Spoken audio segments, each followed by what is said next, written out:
All right. Emails we sent. Mayor Lyle Smith, we're ready to go. Say again? We're live. There's Okay. probably a And they're ready? setting that lets you do it longer. Yeah, oh yeah, okay. I think are you good, Frank? Yeah, I'm good. Okay. I'm gonna try. Good evening, everybody. Welcome to the first City Commission meeting of the new year of 2022. We're happy to be here. Today is January 5th, 2022, and I'm calling to order our city regular meeting of the Oregon City Commission. Mr. Wiley, will you please call the roll? Commissioner Denise McGriff. Present. Commissioner Rocky Smith. Here. Commissioner Adam Marl. Here. Commissioner Frank O'Donnell. Here. And Mayor Rachel Lyle Smith. Here. Will you all please stand and join me in our flag salute? I pledge allegiance to the flag of the United States of America, to the republic for which it stands, one nation, under God, indivisible, with liberty and justice for all.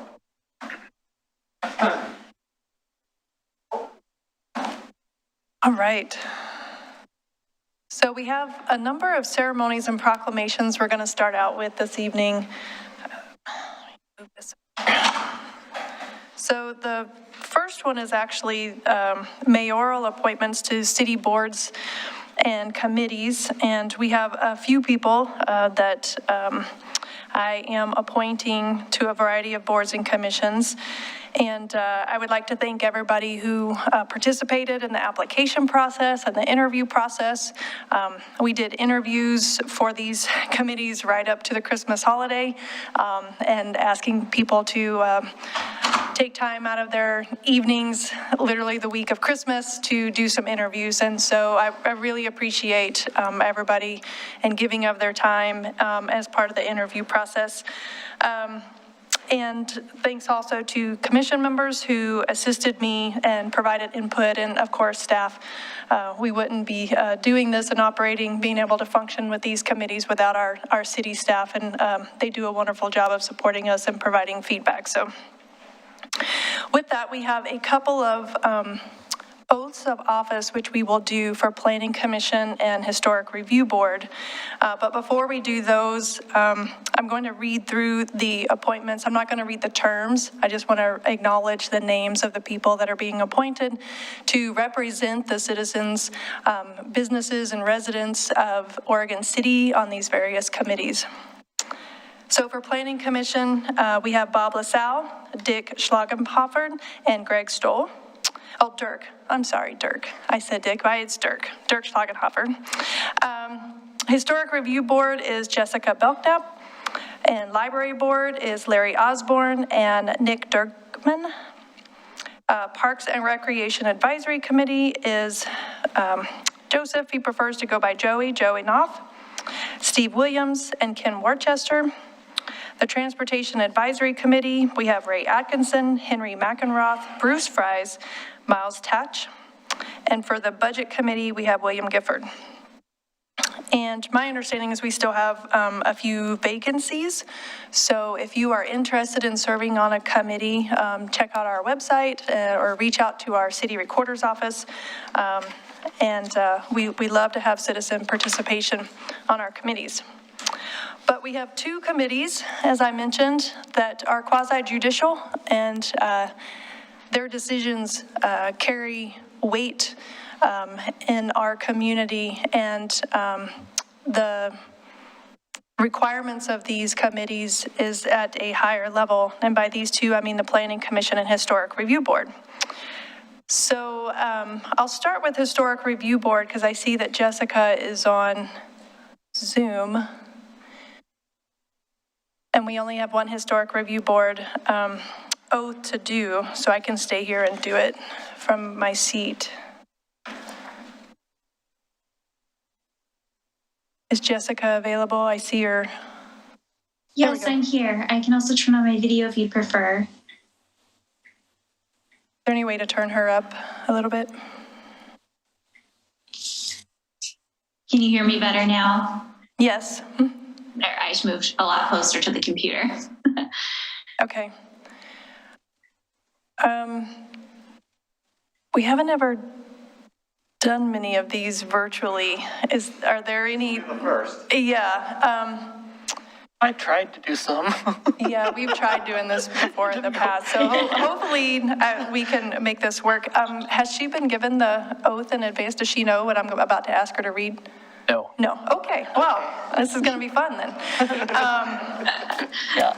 All right, so do we need to be able to see her to, Here, I'll just turn on the Raise your video, no hand. problem. I think we kind of do. It helps. Just in case. Well, hang on one second while Jacob is bringing up the oath of office.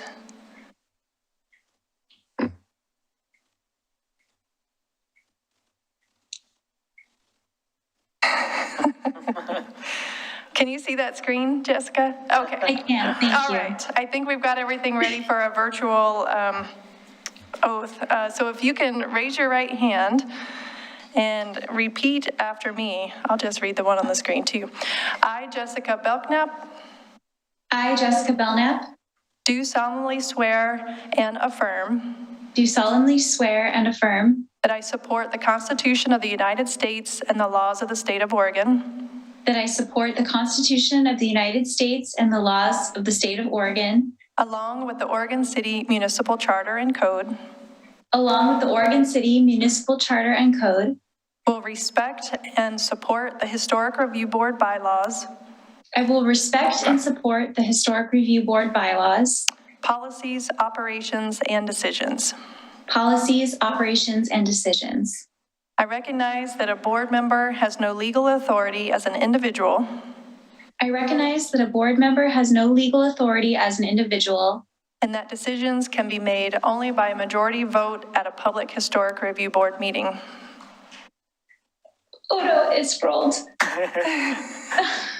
And that decisions can be made only by a majority vote at a public Historic Review Board meeting. I will faithfully and honorably perform the duties of the office for which I am about to assume. I will faithfully and honorably perform the duties of the office for which I am about to assume. All right, congratulations. Thank you.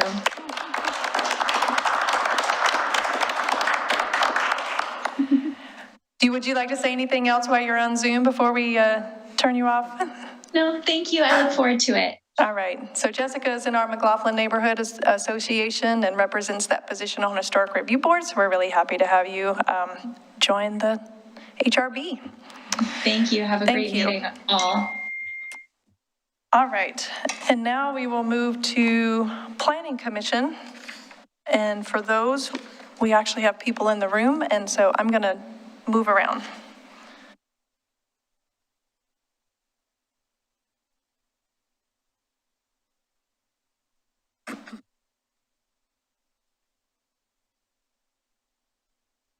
Testing, testing. All right, so we can just do these in order in which they're up here. So I have, just so you know, I have Bob LaSalle, Dirk, and then Greg. So Bob, you want to come on up?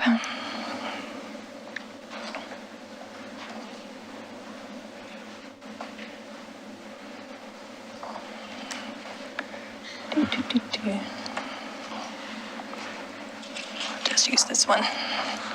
Do we need to be in a certain spot for the camera? Camera's all the way around, so anywhere you'd like. Anywhere? Okay. We can stay here. It looks like I'm looking on the screen. Okay. All right. Can we make sure you can hear you?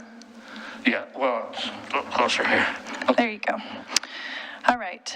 I, Bob LaSalle, I, Bob LaSalle, do solemnly swear and affirm do solemnly swear and affirm that I support the Constitution of the United States and the law of the state of Oregon, that I support the Constitution of the United States and the laws of the state of Oregon, along with the Oregon City Municipal Charter and Code. along with the Oregon City Municipal Charter and Code.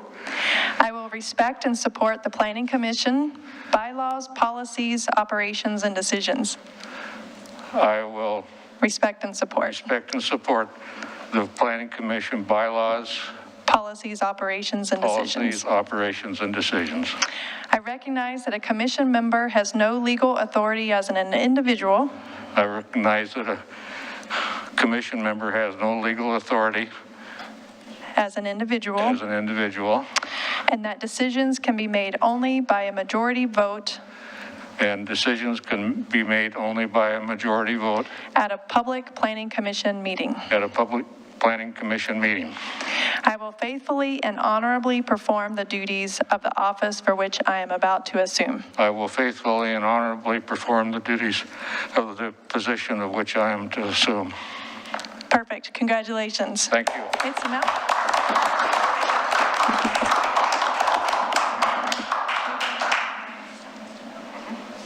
Here. This side.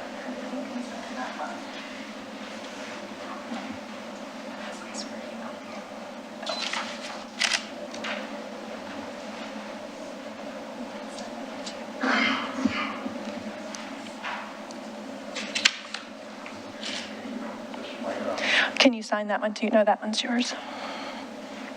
You get the fancy one. Yeah, pretty neat. Perfect. You can just leave that pin there. Okay, Thank you. thank you. Did you get all the pictures you want? Okay. Let's want one together. All right, so Dirk, you want to come on up? I'm going to put it up on the screen so you can look at it. These are really wordy oath of offices. You're putting it up there for Dirk? Yeah, that's Bob's. But sure.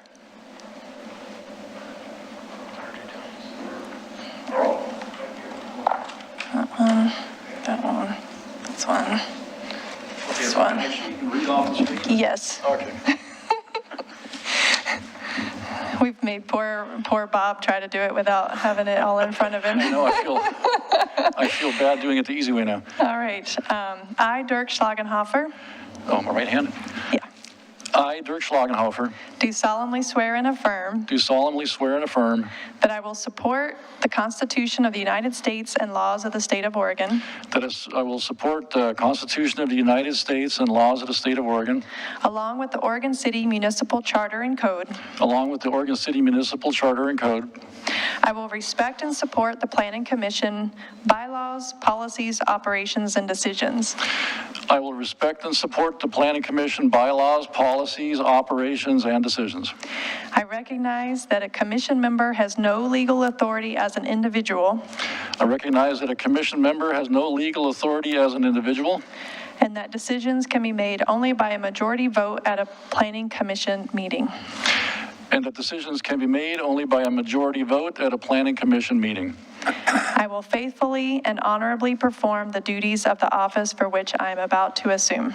I will faithfully and honorably perform the duties of the office for which I'm about to assume. Congratulations. Thank you.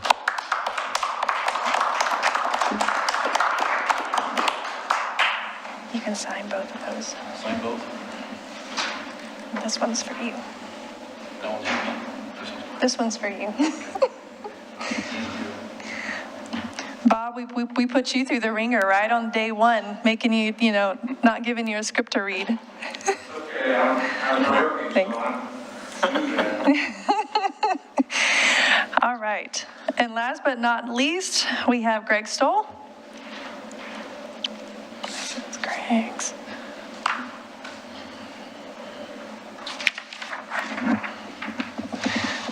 And you'll have it up there. Can you raise your right hand?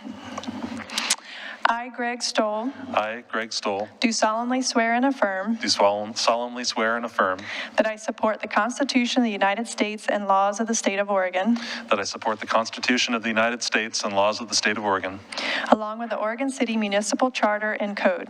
along with the Oregon City Municipal Charter and Code. I will respect and support the Planning Commission bylaws, policies, operations, and decisions. I will respect and support the Planning Commission bylaws, policies, operations, and decisions. I recognize that a commission member has no legal authority as an individual, I recognize that a commission member has no legal authority as an individual, and that decisions can be made only by a majority vote at a public planning commission meeting. and that decisions can be made only by a majority vote at a public planning commission meeting. I will faithfully and honorably perform the duties of the office for which I am about to assume. I will faithfully and honorably perform the duties of the office for which I am about to assume. Congratulations. Thank you.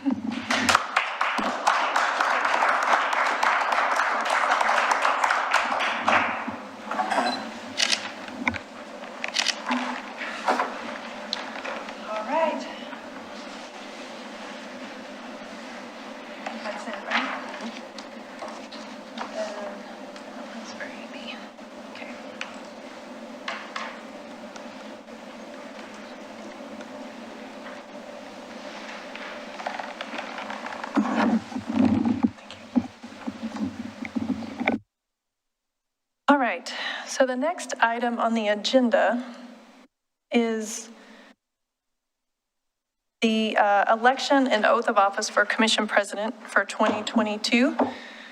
Commissioner Smith has performed as Commission President during 2021. I don't know if you have anything you'd like to say. Probably happy to pass that on to someone else. Yes, right in time for the next big an ice storm or whatever. I happened to be acting mayor during the last major ice storm. It was an adventure. But I don't know, typically we rotate this position, and I'm not sure who was commission president prior to 2021 in that order, but so I don't have, it was you, It was so. Frank. Yeah, All right. you, and then before you, me. Yeah. All right. Yeah, normally we do customarily rotate it through seniority. Commissioner O'Donnell was a couple of years ago, and then Commissioner Smith was last year. The next person in line is technically Commissioner McGriff, unless she wants to say that she doesn't want it, but. Whatever is the pleasure of the commission. Oh, I would certainly nominate Commissioner McGriff. And I will second that. Okay, motion's been made and seconded. Do we have any further discussion? Would you like to make any other discussion? Either one of you? Anybody?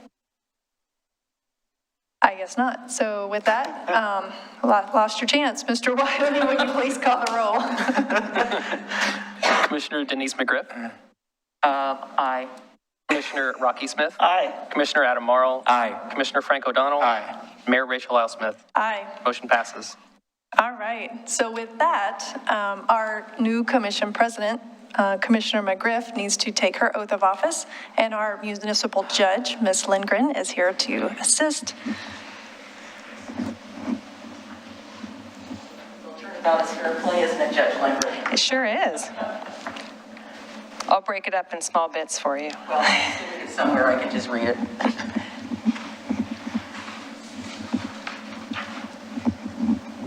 Where do you want me to stand? Okay.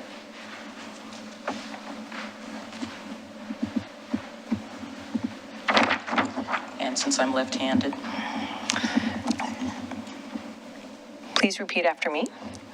I, Denise McGriff, I, Denise McGriff, do solemnly swear do solemnly swear that I will support the Constitution of the United States that I will support the Constitution of the United States and of the State of Oregon, and of the State of Oregon, along with the Oregon City Municipal Charter and Code. along with the Oregon City Municipal Charter and Code. I will, to the best of my ability, I will, to the best of my ability, faithfully perform the duties faithfully perform the duties of Commission President of Commission President of Oregon City of Oregon City during my incumbency thereof. during my incumbency thereof. Congratulations. Thank you. Do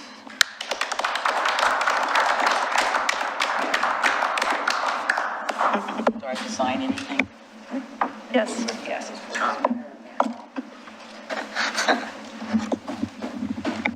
He's already vacating the dais.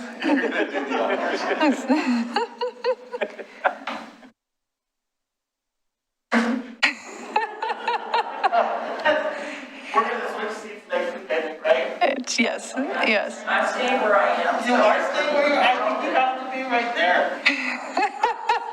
I'm not going anywhere. Commissioner Smith was very eager to pass that, Oh, not really, but that the nameplate down. That's funny. Yes. Yes, yes. I'm glad it's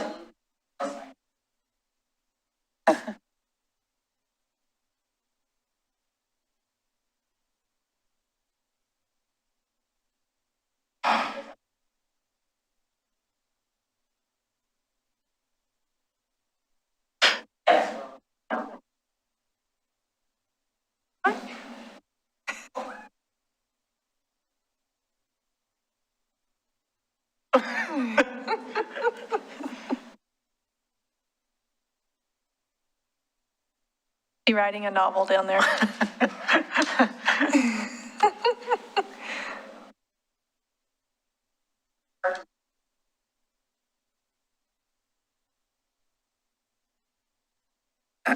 Get used to it.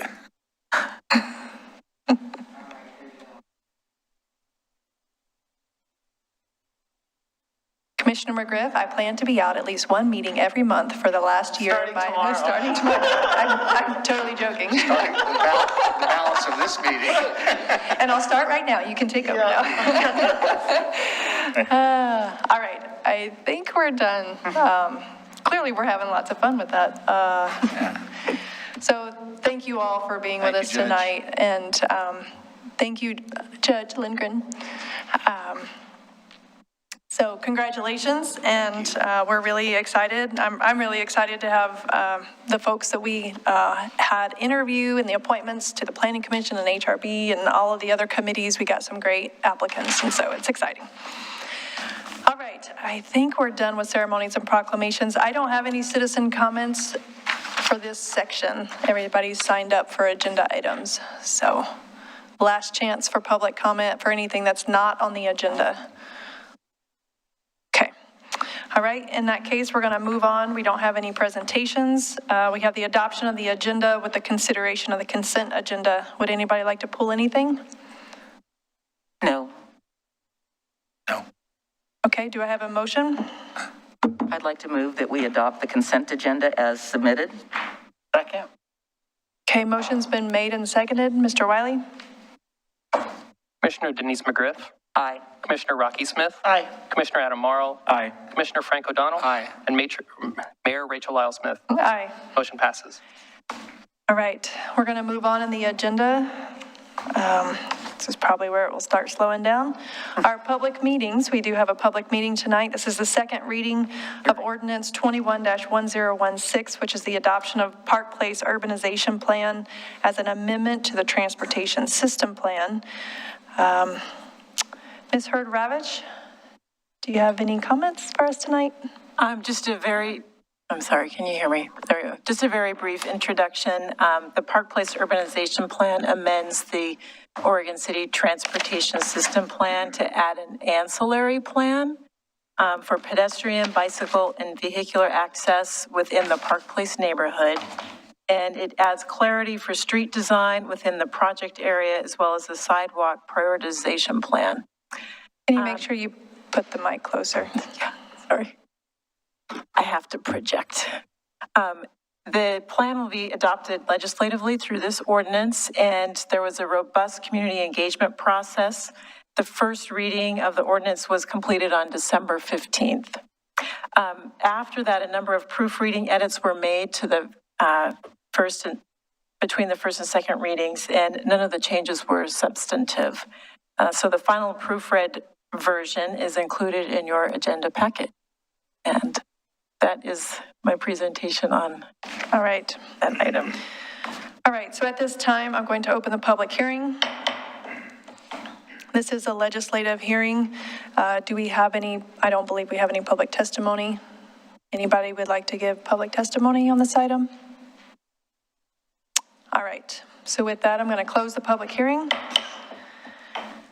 And we can move on to discussion and deliberation.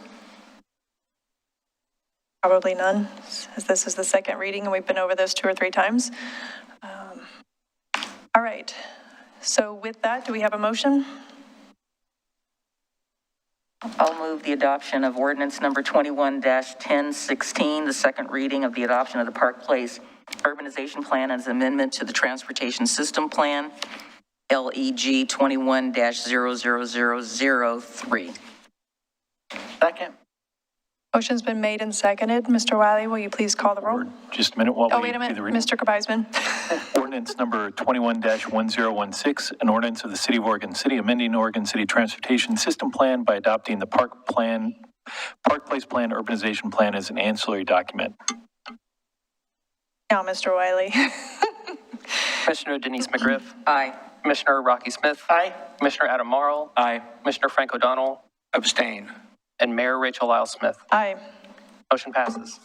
All right, I even looked at you, Mr. Kabizman, and reminded myself that I needed to go to you, and I still skipped you. Sorry, apologies for that.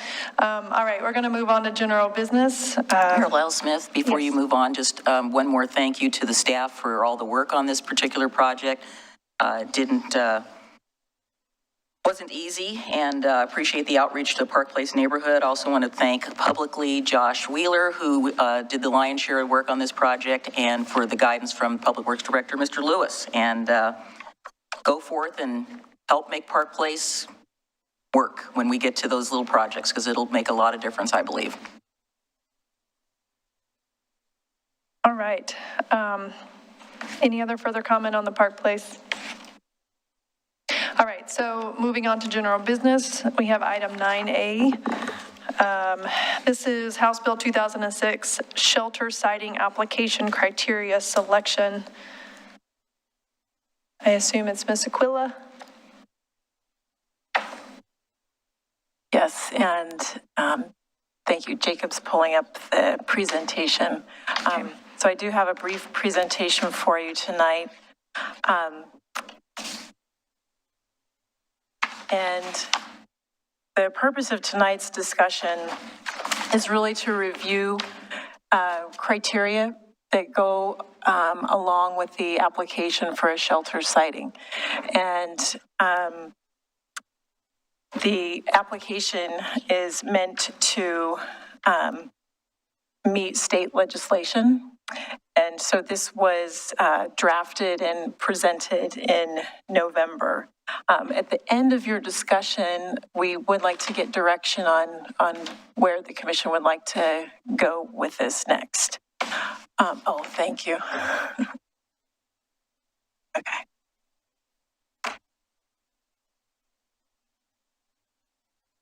Okay, so just a real brief kind of background of where we were. So on November 3rd, there was an overview given to you of the House Bill 2006 legislation and the application criteria.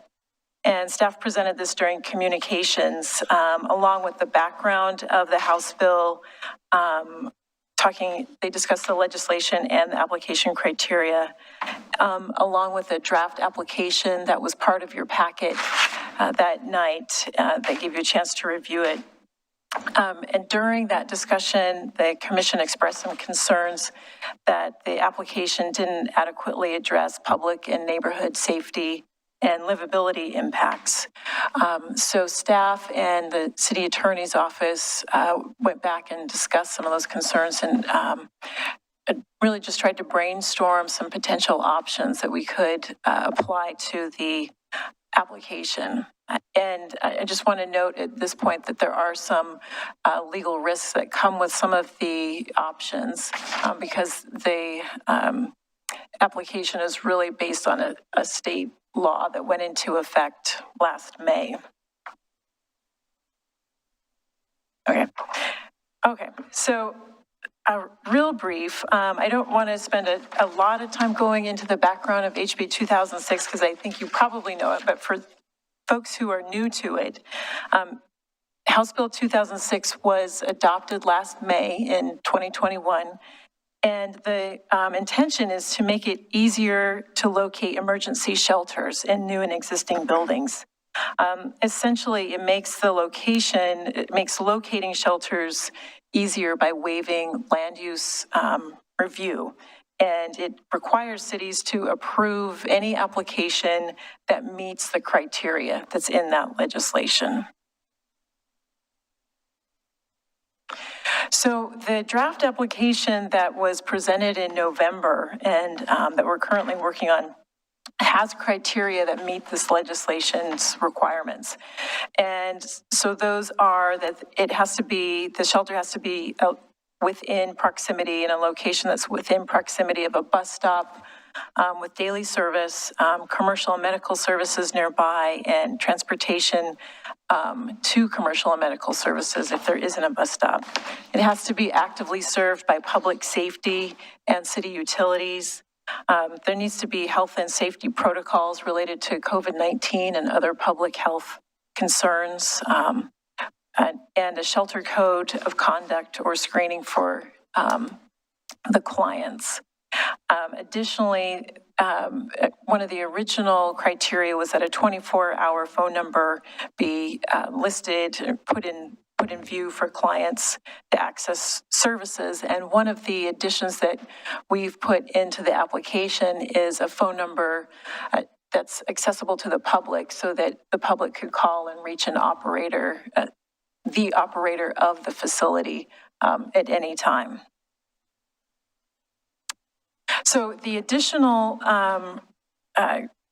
or potential options, criteria options that we discussed as a staff are these two that are up on the screen now. And they are listed in the memo that you would have received from the city attorney's office.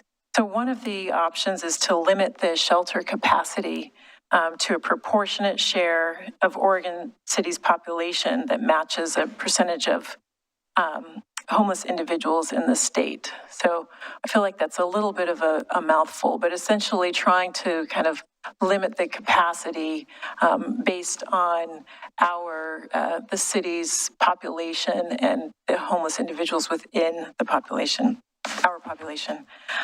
And then the second potential option is to require a letter from a police department that talks about their previous record in operations and operating their shelters.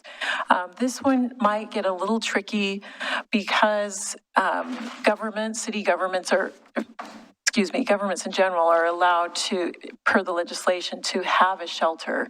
And so they may not have operated such a shelter before, and therefore they wouldn't have any kind of a police, there wouldn't be the ability to provide such a record.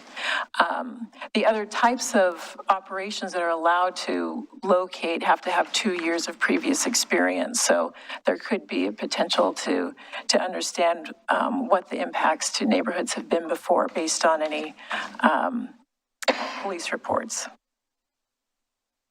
So I'm just going to mention a couple of things at this point and then turn it over for some other discussion. But currently the municipal code does have a chronic nuisance code section that has a robust set of regulations that could be utilized to enforce nuisances.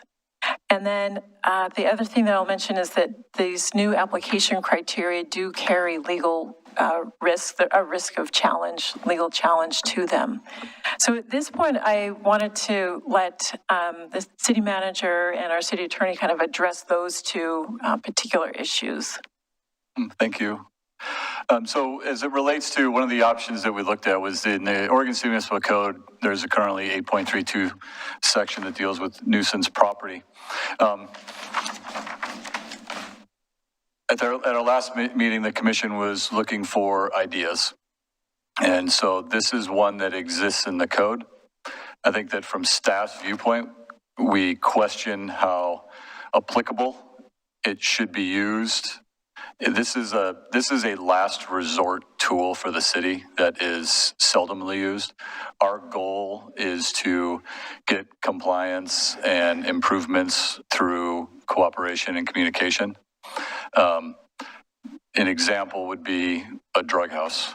This has been used minimally in Oregon City. So there is a concern about how it would be applied. When we look at instances where police activity or police calls occur, applying this black and white with no discretion, of which we believe it should be applied with significant discretion and care, is the hospital, Fred Meyer, parole, TriMet Center. And we don't go after that with a nuisance code. We go through that with communication and trying to improve the situation. So if this is something that the commission would like to go down, I think we need to be clear that we see this as a tool to make improvements, not to try to exclude a use. immediately. Like I said, this is to us is a tool of last resort to deal with a property in the community. And I think Aquila mentioned earlier just some of the legal challenges. We just want to make sure that, we're being fair and equitable in how we apply our codes and how we utilize our codes in our community. And once again, if this is something we go down, we do see this as a tool that could potentially help have a conversation. It wasn't put in here with the intent of 3 strikes, you're out. And that's not the way it's set up either. If there is an issue, and Chief Ban can talk about specifics of that, if that's something that the commission would like to do, there is an opportunity to work with the property owner to come up with a plan to try to address the issue. And in this case, this is difficult because we have one instance of a shelter that has a neighborhood that's been impacted, and we understand that, and we're sympathetic to that, and we're trying to make those incremental improvements to reduce those impacts. And it's just looking at and trying to apply a nuisance code in a homeless shelter type situation that's dealing with homeless individuals, mental health issues, substance abuse issues. I'm just hoping that when we talk about this, we think about the total impacts and how it would be applied. And I don't know Bill, if you have anything to add on the nuisance code aspect of that, other than, it is codified. We did feel, because it is in the code and the commission was asking for ideas, this is one that currently does exist. The only thing I would add, as far as in the chronic nuisance code, is that as the manager set up, it's not a 3 strikes set up as a 3 strikes, you're out. It is, if there is a report of a property that has these issues, it's review, try to come up with a plan to abate. If that doesn't work, then there's a series of steps. But in any event, it is aimed more at chronic drug houses where you have absentee landlords who, or gambling or something, where you just have incalcitrant owners who are not working with the city. So you provided an example of Fred Meyer, or you mentioned Fred Meyer. Can you expand on that and provide an example of why you're saying this nuisance is not applied to Fred Meyer, or why you're choosing not to apply it to Fred Meyer? I don't know enough about what you meant by that statement to understand that, so can you explain? I'll let Chief Ban talk a little bit more about that. Okay. So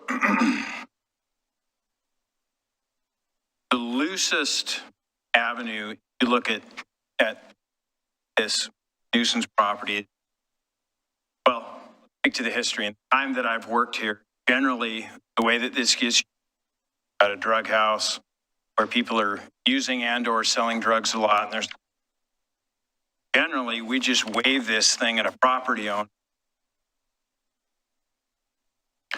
I'm aware of one property that I believe there's some people who owned houses around here, that there was a house on, I think it's Warner Street, that no longer exists. We called it the dark house. It didn't have power. It was a long-term problem.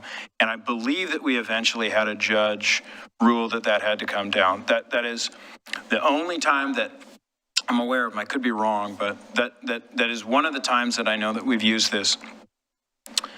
The problem with this is if you just look at a law or a code in plain black and white language and not filtered through what the community thinks and what the judge thinks and the greater good, I can apply this to other places that could be a chronic nuisance. And the hospital is an example. There's a lot of people who go to the hospital who have needs, whether they're mental health or other, that in the middle of the night, we're getting calls to the hospital, in and around the hospital, for people committing crimes inside of the hospital, or for people when they leave the hospital, they've got nowhere to go. We have never applied it to something like that. You could say the same thing about businesses like Fred Meyer that at different times, we get tons of calls there from people who are frequenting Fred Meyer and in the parking lots are stealing things out of people's cars.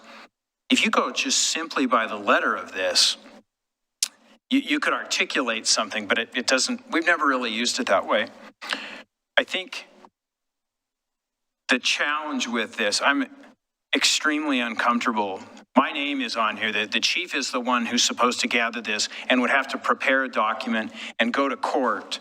I literally think of headlines when I think about us using something like this with a homeless shelter. Not good headlines. I think that's a misapplication of this. I feel fairly strongly about that. If you read this, and when I look at this, and what I think about is if I have somebody, it talks about sending somebody a letter and saying, hey, we need you to get into compliance. If we have problems with Father's Heart, who I look at now as somebody that we work with very closely to work on homeless issues, an example I'll give you is the best shelter that I'm aware of is the one at the Wapato jail that they bought, Bybee Lakes. Very difficult to get people in that. It's a very well-structured, well-run program. They do not accept people from Clackamas County. There's one organization in all of Clackamas County that we can go through to get people housed in a shelter. Her name's Jennifer, and she was just named the executive director of Father's Heart. She's been working there. She's our avenue into Bybee Lake. So there's services that we're working on with them in partnership. When we have problem people, when they have problem people, we talk to them about it. And there's social worker type mentalities that approach things different than police officers do. So there's a sort of push-pull about doing our best. I'm having a bunch of statistics pulled about what goes on around Father's Heart. And one of the reasons that in the over 9 years, and I think I've been probably the point person in the city in working with Father's Heart. The very first meeting with them was with then Mayor Neely, a different police chief, some folks from Father's Heart, and a different city manager. And the impact has been significant to our community. It's very significant what everybody has had to deal with to be a part of this. And there is no good fix. There is no way of making everything better. There is no way that everybody in the room is going to be happy with where we land every time we talk about this. Ever since that first meeting, we have studied what other cities have done, decisions. We've tried to get creative. We've looked at other cities who've done things like exclusion zones. You've obviously heard about camping. Homelessness is not a protected class per se, but if you look at how courts treat homelessness, it's essentially a protected class. And that is the lens that I look through this sort of stuff with. In everything we tried to do in training our staff, in every approach that we've made, we have tried to make doggone sure that we are not treating people differently based on their status. As hard as that is, and as tough as it is to interact with community members who are really dealing with the brunt of this facility being next to them.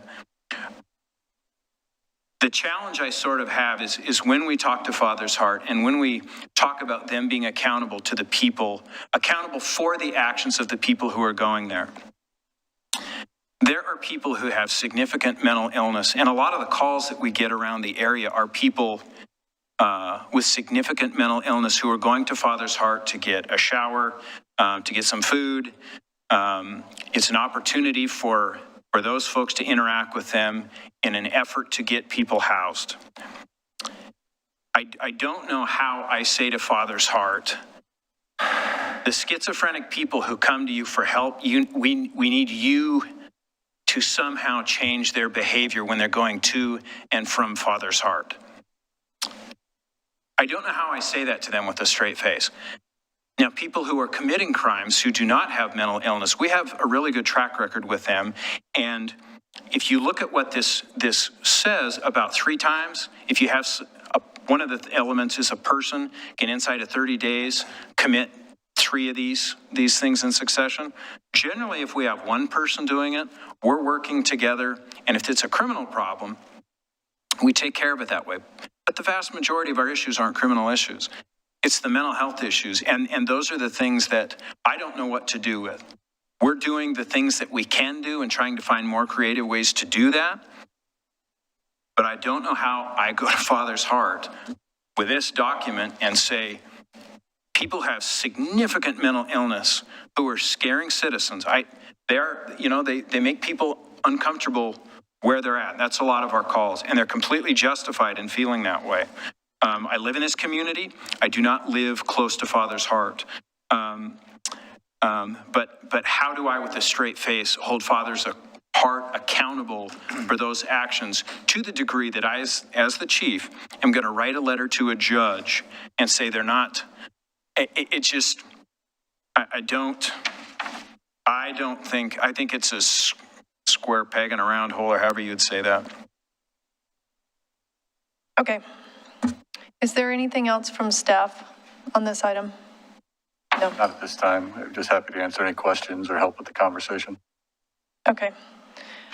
All right, so we have quite a bit of public comment on this item. We have several on Zoom. We have at least one in the building. So why don't we start with the one that's in the building, Mr. Doug Neely. I think we should hear public comment and then we'll have our discussion. Mr. Neely, come on up. And while he's doing that, the people that I have that's going to be on Zoom are, and who I'm going to call in order, is going to be Jay Pierce, Jessica Murray, Sharon Nicholson, Terry Popino, and Pamela Cromer. All right. Mr. Neely, you have 3 minutes. Oh, did you say something? Go ahead. You just answered it. Okay. Okay. I happened to be in the audience when this appeal came forward, and of course I was not able to speak because I was not an appellant. I'm going to be honest with you, I was disappointed with the commission's decision. The fact is, on cold nights, they're going to come in for an emergency ordinance to permit people to use that as a shelter. And the whole time in the commission, when those requests for an emergency ordinance to permit that, the city commission has approved it. I don't know why that can't be part of a conditional use purpose, because I can't believe that the city commission would not give that emergency ordinance for those conditions. I no longer live in the neighborhood. I can understand why neighbors would like to see that facility someplace else. And I think probably the people that run that facility would like to see it someplace else where it was closer to mental services. But the fact is, they have limited resources. I mean, if the city expects that to happen, then the city has to act as a partner in trying to locate those such a facility location site. But absent that, I believe that it should be recognized as a shelter during emergency situations, and not only freezing, but you may recall Ms. Poppin testified here about a woman she served during a very hot period of time, that she had to put cold water on her and so forth. She was really concerned about her situation. I would see that should serve as a shelter in extreme heat situations too. And I really hope the city commission takes some actions here that effectively reverse the decision that you made on the appeal of the conditional use permit. Thank you. All right. Thank you, Mr. Neely.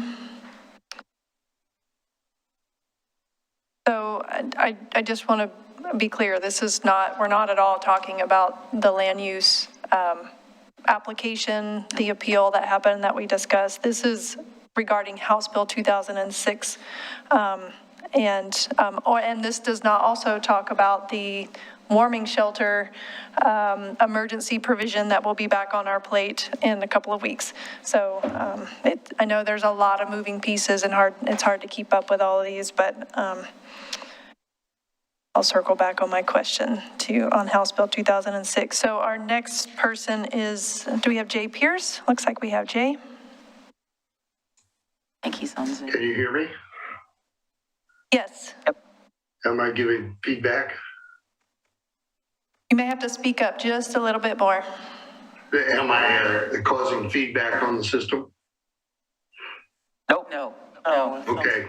I just wanted to comment that although many of us support the aims and goals of Father's Heart, I believe it was quite clear during the discussion of the conditional use permit, and then recognizing after that exercise was through that we would be faced with House Bill 2006 as a permanent application for emergency shelter.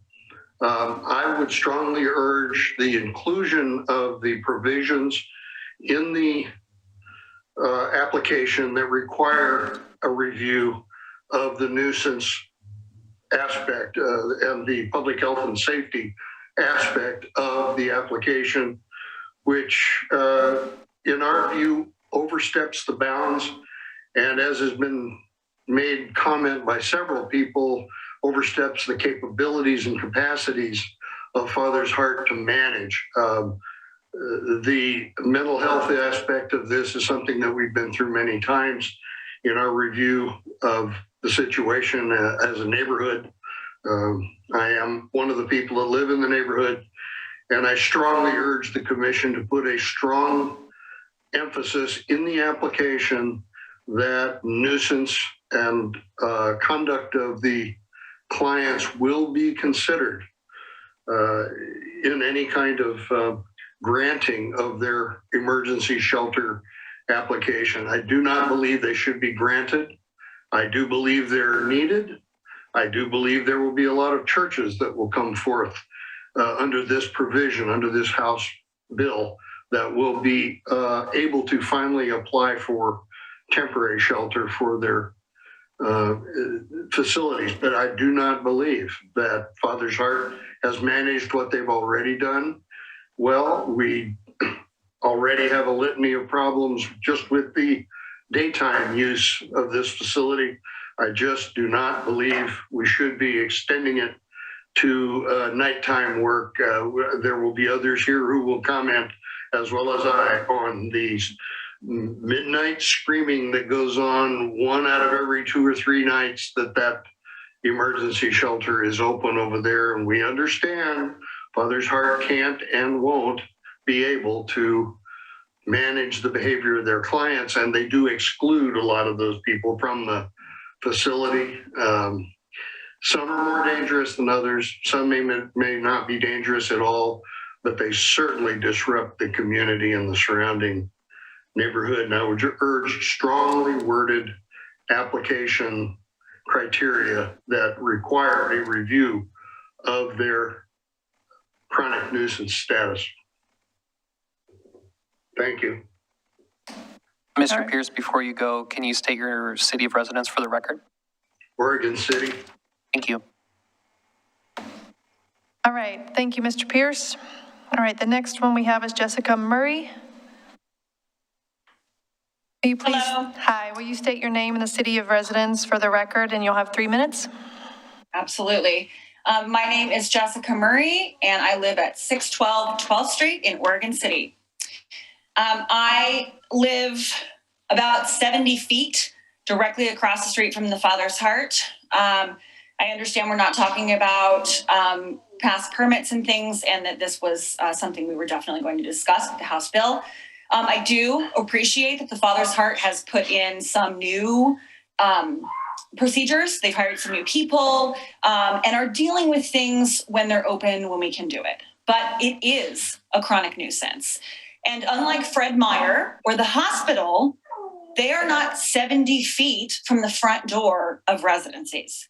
It has been 9 years. I also heard one of the requirements for this was a 24-hour phone number that we can call. I had an incident Monday morning.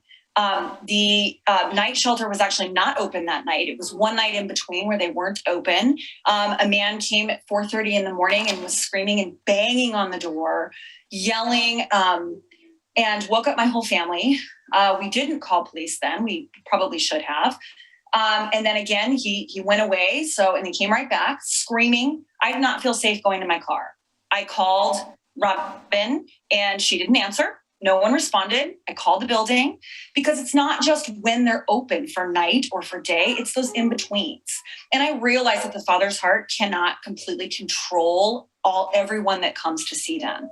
And, the police chief is saying, I don't know how to say that to them. But by deciding to say, yes, we can put a shelter within 100 feet of multiple homes, that is a choice that you're responsible for. And so you're putting in that situation, and some of these people and mental illness is severe and serious. And that is mostly what we are seeing here. But when there is no one there, if we call them and we call the new night manager, hi Jess, and he'll deal with it right away. But the issue is when they're not there. Yeah, they're waking us up when they are there. There are things that are happening, but it's about our safety. I didn't feel safe even going to my car. There was a man across the street yelling, and I'm not going to swear in a city commission meeting, but I'm going to kill you. So I called the police. They came. And of course, the man left as soon as the police car came. And I can do that. I can call the police every single time. And to tell you the truth, I haven't over 9 years. And apparently I need to. It has been. It's unsafe for me and for my children. There is a public safety situation. It's not just, they wake us up.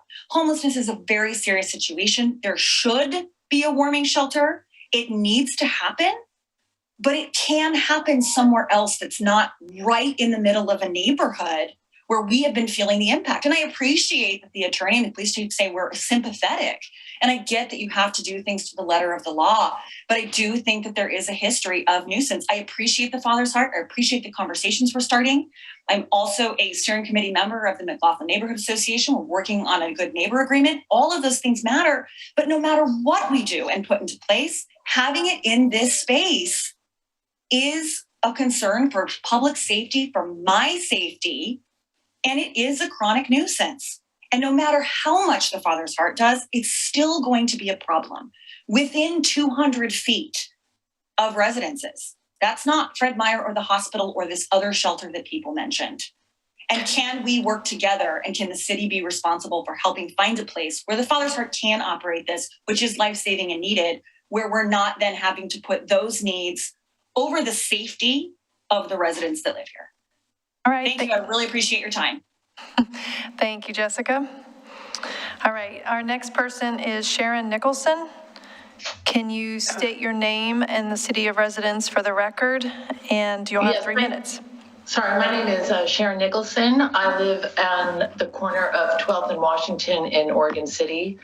I don't really have much more to add to what Jessica and Jay have said, other than this year in particular seems to be worse than years past in terms of incidents. And what I'm faced with is basically we're in a position where we're just going to have to deal with living in a neighborhood with the homeless shelter that is drawing people from Oregon City, from all of Clackamas County. We've got people that are driving here from Washington.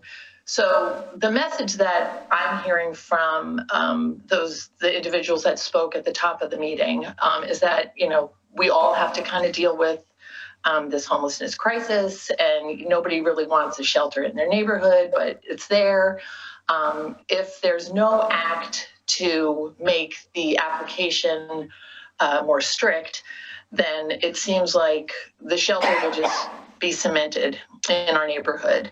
And the overarching message from everybody is that the shelter does not belong in the middle of a neighborhood. And I could give examples, Jessica and Jay and everybody on the call and others in the neighborhood could cite examples. It is not safe for us in this neighborhood.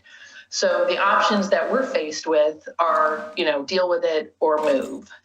So in all likelihood, if things continue to progress in the direction that they're going, which is it's becoming an inhospitable area. We can't go outside. My husband and I were going to leave for a trip out of town, and the people across the street were waiting to get into the shelter, and they were just stood and stared at us as we loaded our car. So being in close proximity, as Jessica said, we are not, the Fred Meyer and the hospital, good examples of a, nuisance problem. This is different. We have genuine needs. We have people that potentially could come onto our property. I get the mental illness thing. They are dangerous, and they are making their way to this shelter in the middle of our neighborhood. So if there's nothing done, you will probably see a mass exodus of people out of the neighborhood. And if that's what you'd like as a choice, then that's probably what's going to happen. That's what I see. So thank you for your time tonight. All right, thank you. All right, next we have Terry Popino. Popino. We have Terry, yep, we do. Terry, if you're there, you can unmute. Hello. Hello, can you state your name and your city of residence for the record, and you'll have 3 minutes. Yes, I am Terry Popino. I live in Oregon City. I understand the reluctance on the police department's part to enforce the chronic nuisance. In Portland, they would call it ordinance. Here, I'm not sure what it's called, statute. But that is the one thing that the neighbors are going to have at their disposal to apply pressure to the shelter. And we're not trying to put the police in some place that they wouldn't ordinarily go, but this is part of their responsibilities to deal with crime-related, behavior-related, when it has to do with crime behavior happening, whether it's in someone's private home or a shelter or a public area. So I would really support including that into the proposal, as well as there was one other thing that I had just forgotten about, but I understand because of House Bill 2006 that we don't have a lot of input on this. So to mitigate, I think the impact on the neighbors as much as we possibly can under these circumstances, as long as the father's heart is located where it is, I would include language that speaks to chronic nuisance and calls for service that have to do with criminal behavior. Thank you for giving us this opportunity to have input. I appreciate it. All right, thank you. Next we have Pamela. I think that says Cromer. And Pamela clarified with an email that we received later. Do you want to say something where it is? I would include language that speaks to. Okay. There you go. You were saying they provided written comments to us. Yes, and they also clarified in the email later that they were considering about making a public comment. So they didn't sign in, so I assume that means that they're not making one. Okay. All right. And so I believe that is it for all of our public comment on this item. Did we receive that comment? I know I did. Hang on one second. Did everybody receive the public comment that Jacob sent out earlier to our email? I know I received, but just want to make sure. Okay. Yes. There were a couple sent out this afternoon on 2 different items. This was one of them. All right, Chief Ben. Yeah, I think, and I want to add one little clarification to everybody who just spoke. When I was talking about this nuisance ordinance, I don't want anybody to get the impression that we're shrugging our shoulders and saying, yeah, we're not going to, we're working very hard on other things, and I just don't think this tool is the effective way to get us where we need to go. One of the things that we have been working on is talking to Marty Gant has said himself, he said it in one of these meetings, that he is realizing, based off of your feedback, I think everybody who just talked, who spoke very eloquently a month or two ago when they came in. That prompted, I believe, Marty to say, I think we're in the wrong location. I've talked to two different people who I know to be developers and property owners around this area. Talked to one of them today, trying to find property somewhere to help Father's Heart relocate somewhere. I know Mr. Graham has met with Marty Gant and had this same conversation about whether or not are there ways that the city can do this. The mayor, Tony, and I met with people from the county, including a county commissioner. We brought this up. I don't think that that meeting was as productive as I hoped it was going to be. But I'm saying that I don't think this is the tool, but that doesn't mean that we're not hearing you and then we're not trying to get creative and do everything we can. I agree with everything you're saying about it being in the wrong place. You were right. A hospital's not 70 feet from your front door. That we completely understand that. But I just wanted people to know we are working hard to try and fix this problem in a bunch of unconventional ways. All right, so before we all ask our questions, I think it would be helpful if Mr. Gebeisman or staff could review the House Bill 2006, some of the highlights from that, essentially how our hands are tied in this situation and where our abilities are, which are practically none.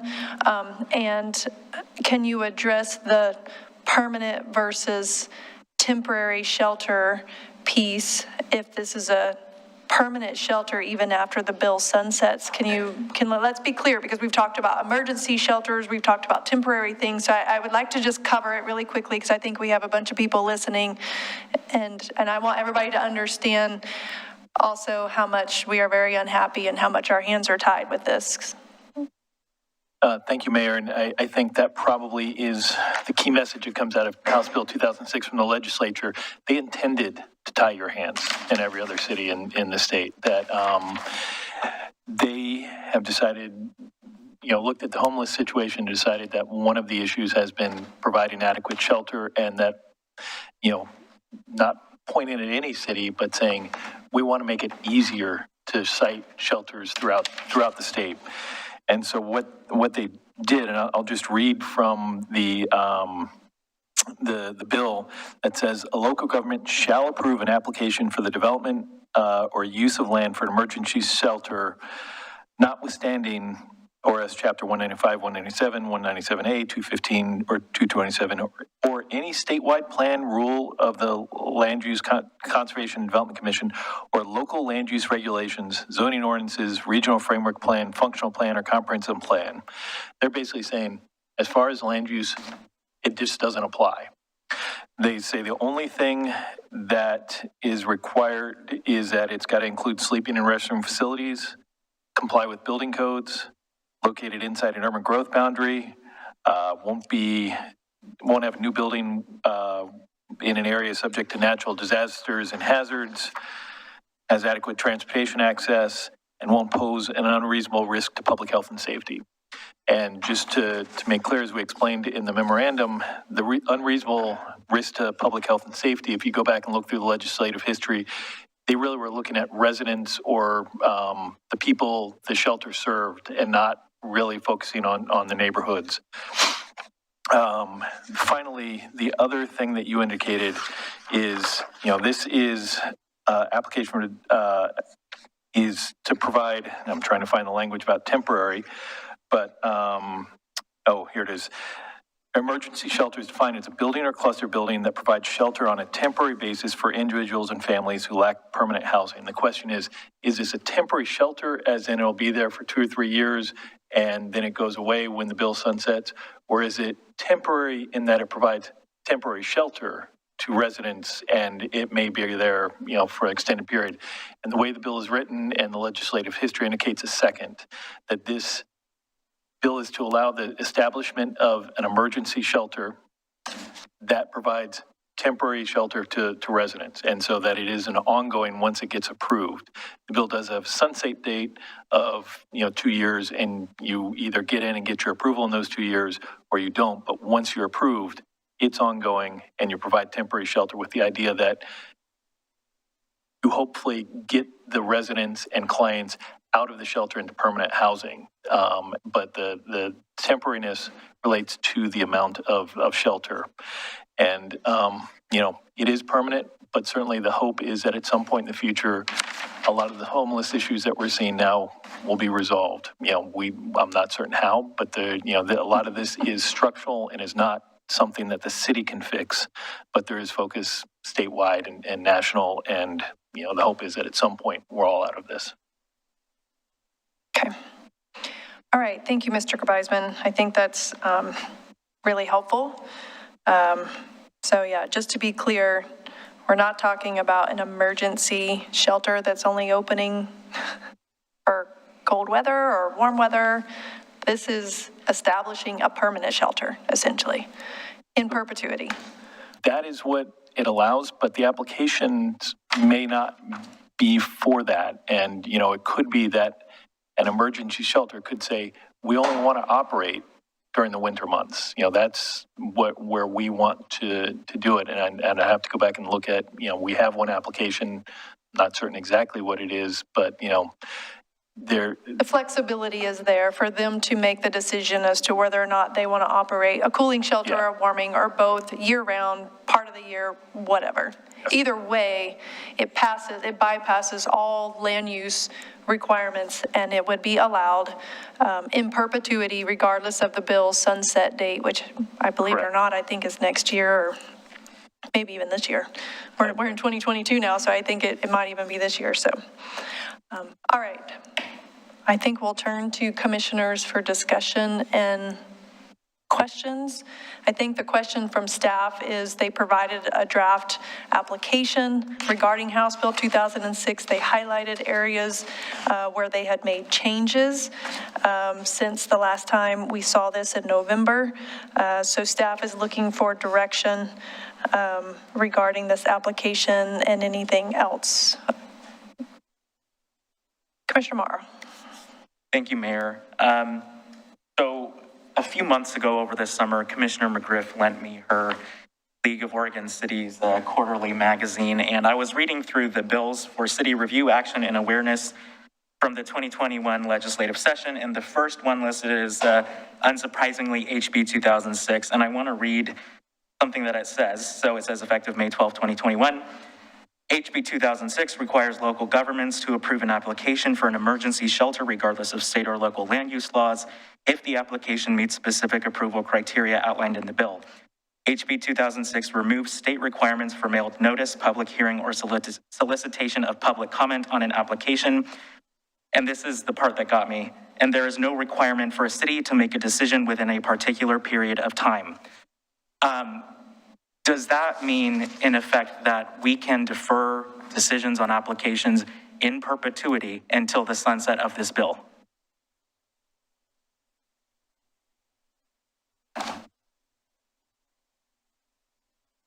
Your mic on? Sorry, I forgot to turn the microphone back on. If we were to go down that path, A legal challenge. we would run in there. If you have a somewhat savvy operator, we would run into some problems fairly quickly. Bring it. Okay, that's what I figured. And I'm not indicating that's the way I want to go down. It's something that just caught my eye, and I'm sorry you no longer have a pristine magazine because I marked it up a little bit. I marked my stuff up, that's fine. I'm happy to share. But I just wanted to clarify that, and just again reiterating what the mayor said, we have approved the emergency shelter for this season, and it's going to be coming back up to us for renewal in a few weeks. And the problem that we have isn't necessarily that it's there, because again, we approved the emergency use. It's that we have no ability to have accountability, and so that's the problem we have here. I don't have it in front of me, but I thought we were going to run this through March, the emergency ordinance that we passed. The emergency ordinance that we passed is through January. It's coming back at our next January meeting on the 19th. I thought we were keeping it while we were still dealing with the cold weather. I believe that was the original application, and at the meeting, the commission decided to change that to January to have another chance to review. I seem to have forgotten that part. It was shortened at my request because I wanted to see a neighborhood agreement before an extension was granted. Yeah, working on it. Can I go ahead? Oh, go ahead, Commissioner O'Donnell. Commissioner O'Donnell. Well, first, I want to thank the mayor for clarifying that tonight's discussion is about House Bill 2006 and not about previous actions.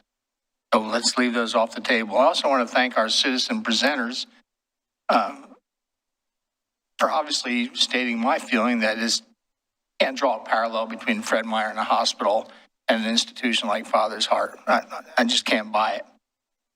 I would have difficulty approving this bill tonight for a number of reasons. In law, Bisman's our lawyer, and mainly this applies to criminal law. Something is vague or indeterminate, so it's challengeable. And there's a number of very vague terms in here, such as temporary is undefined, as is unreasonable risk undefined. So I think, despite what we're sitting here saying and taking a position that we can't challenge this law, I think we are in a position to challenge it because there's no definitions of those things. Even supposedly the test is a common man of reasonable intelligence can furnish you a definition of what is temporary in this case. Well, you can't because it doesn't define it. And what is unreasonable risk because it doesn't define it. And I think even though the vagueness oftentimes refers to criminal activity, we're talking about the potential for criminal activity experienced by our neighborhood. So I'm willing to take on legal challenges. I don't like the one-sided focus of this bill. It talks about the users of the shelter with no focus whatsoever on the surrounding neighborhood. I think the piece of legislation itself is faulty in its composition and the way it's written. I think it's poorly written, and as such, I think it's challengeable. I do think we should explore, if we do end up doing this proportionate share you spoke about. I actually had two measurements. One, I think, was proportion of statewide homelessness, and one was a more localized calculation. I know, and I've been told, that we have experienced a chronic nuisance of crimes, an increase of about 40% in this community since the advent of Father's Heart. And I also know that I'm not prepared to vote on this. I think this chronic nuisance piece is a powerful piece, not necessarily to prohibit, but to put the operators on notice that this is going to be a reason to subsequently deny ongoing operations. Documentable, because we could, with our data recovery systems, we could compile a list of every situation, criminal or nuisance, where the origin of that was someone who gave their address or residence, for example, as a Father's Heart. That can be either as a result of a court appearance where they give their address, as a result of a violation or arrest where they give that address, or even as a result of an on-scene investigation, police officers used to refer to as a field contact report, where the individual in question might give their address as the institution in question, using Father's Heart as an example. So I'm prepared to risk a legal challenge. I think we need to compile that data. We need to see how many instances we've had. The city origin is an institution like the Father's Heart. And I'm not prepared to approve this tonight, and I don't take a position that our hands are totally tied, because I don't feel they are. That's my position on the matter. Thanks.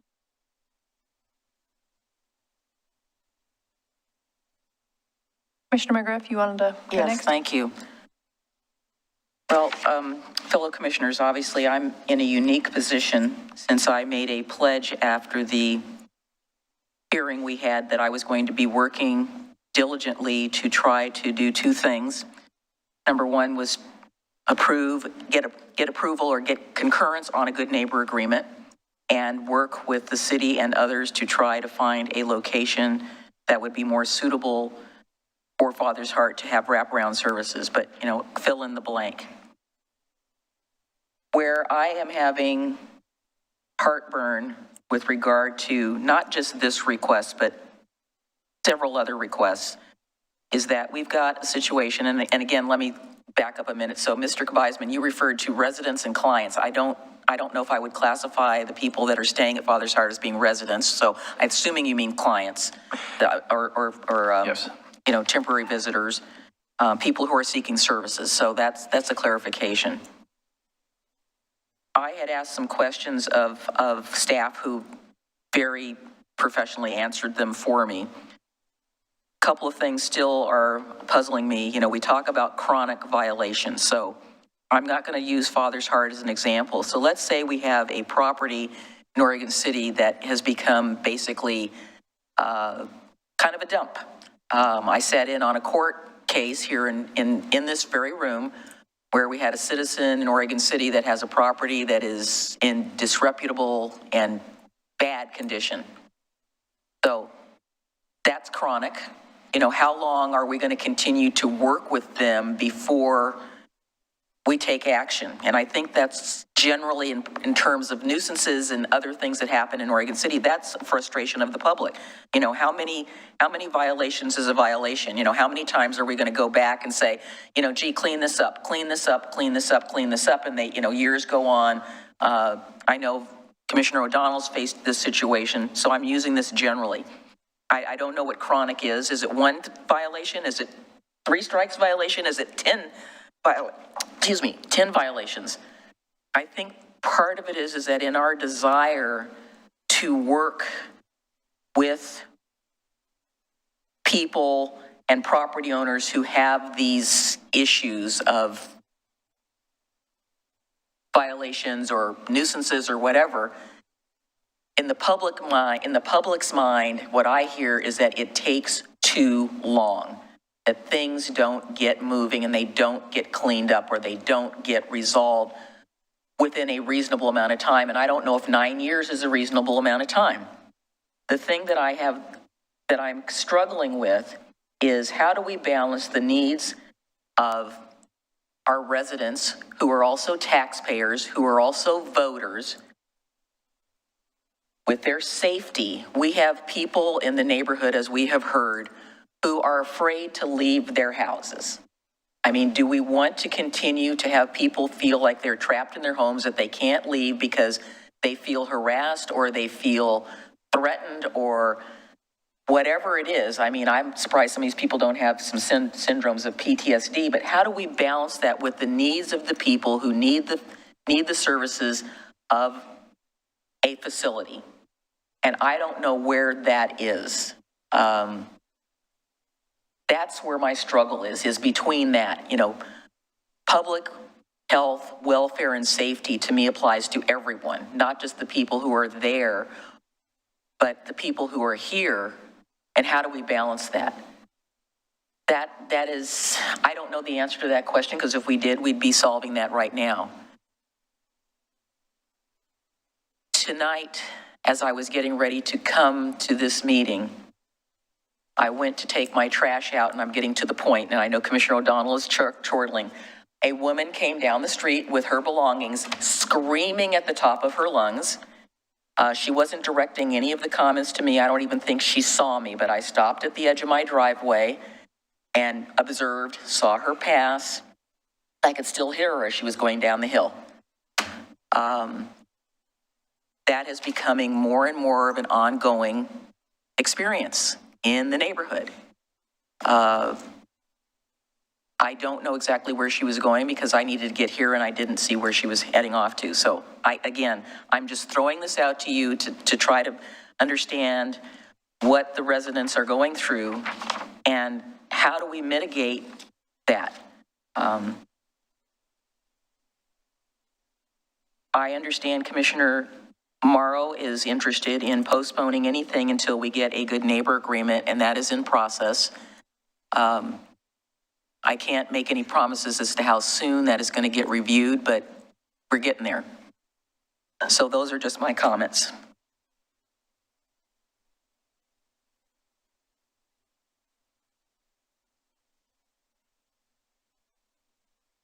I kind of feel like I'm in the same place. I'm trying to juggle this. I live semi-close to Father's Heart, so I've had the same experiences. That's not necessarily the issue we're talking about tonight. So I agree with some of Commissioner O'Donnell's comments, but you know, trying to balance this, of trying to think of other situations where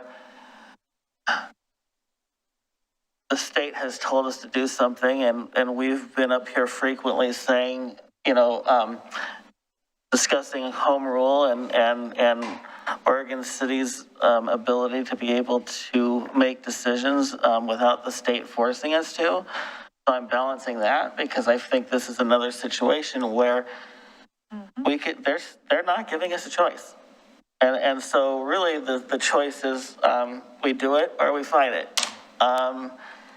And, you know, that's not an easy situation to be in because, you know, we do want to help people and we do want our citizens to be safe too. And we do want to do both. That's hard to do. And, you know, trying to figure out how to approach this when we don't really know what that battle is going to be or not, I don't know. I definitely appreciate the chief's comments, and I think listening to our police department and our police chief, this is something they deal with every day. They've been working, I think we know that our city's working harder than I think any city anywhere near on this issue. And we are making decisions and doing things that a lot of cities aren't doing, and we're having some success with it.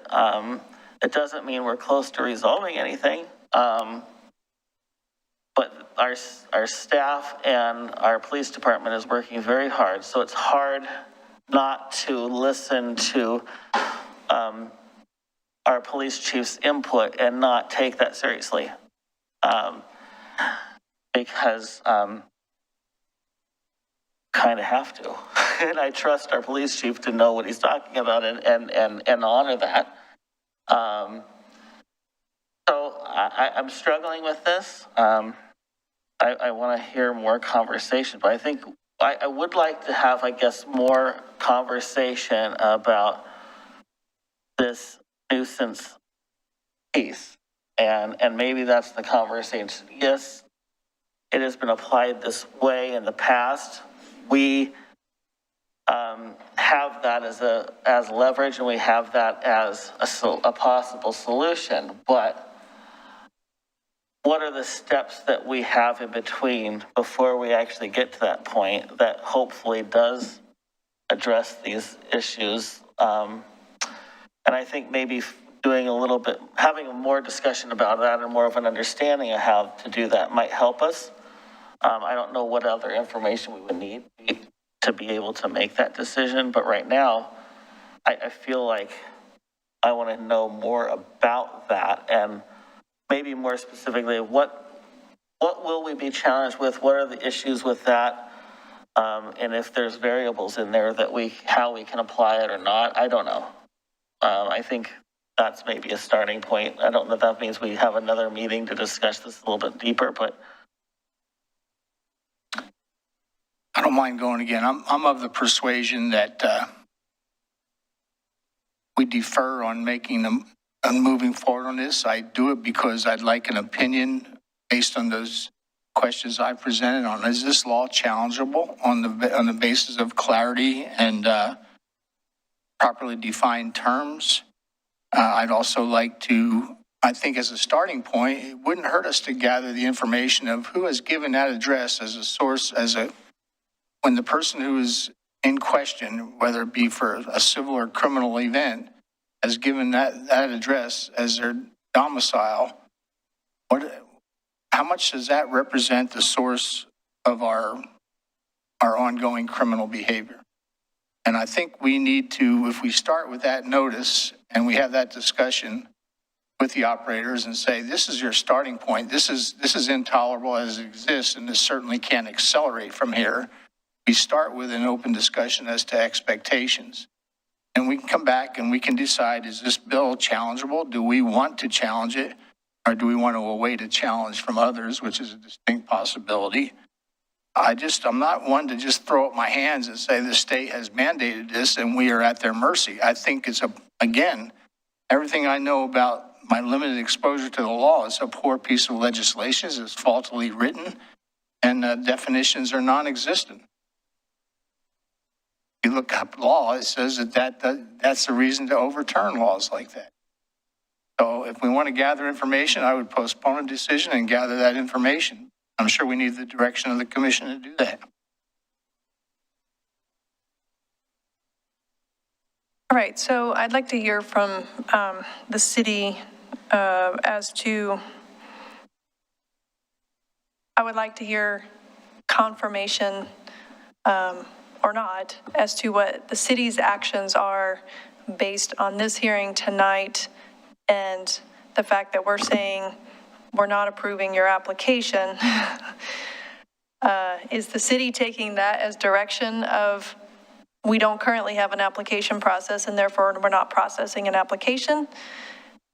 I just want to confirm that we're all on the same page. I think I would probably ask the commission to provide that direction if that's the direction that they wish. Okay. I just want to make sure we're really clear of us not assuming something's going to happen or not happen based on what we're doing or not doing up here tonight. Do we actually have an application, but we are revising the application process is what I understand, or we haven't sent out this revision yet for it to be applied or filled out? You're correct. We currently have a draft, but I would say that it's not being implemented. Although I believe that we have received an application, just not on the application form that we had. So there's kind of two things happening. We have this draft. We wanted you to take a look and review it. And then we did have an application for this. So you're saying an application, or do we have a request? Because if we don't have an application, they can't be filling something out. So we have a request. Correct. Okay. Yeah. That makes it really clear. Okay. I only have a couple of small questions before we take a decision of the commission of where we're at. So you mentioned a letter from OCPD or from a police department to verify. I don't like that route. I'm not sure why the police department would be used as a source document. So I guess I'm wondering, what source documents are we requiring in order to show that they have 2 years of experience operating a full shelter with 24-hour capacity, not providing meals, not doing this, but 2 years of true full shelter operations?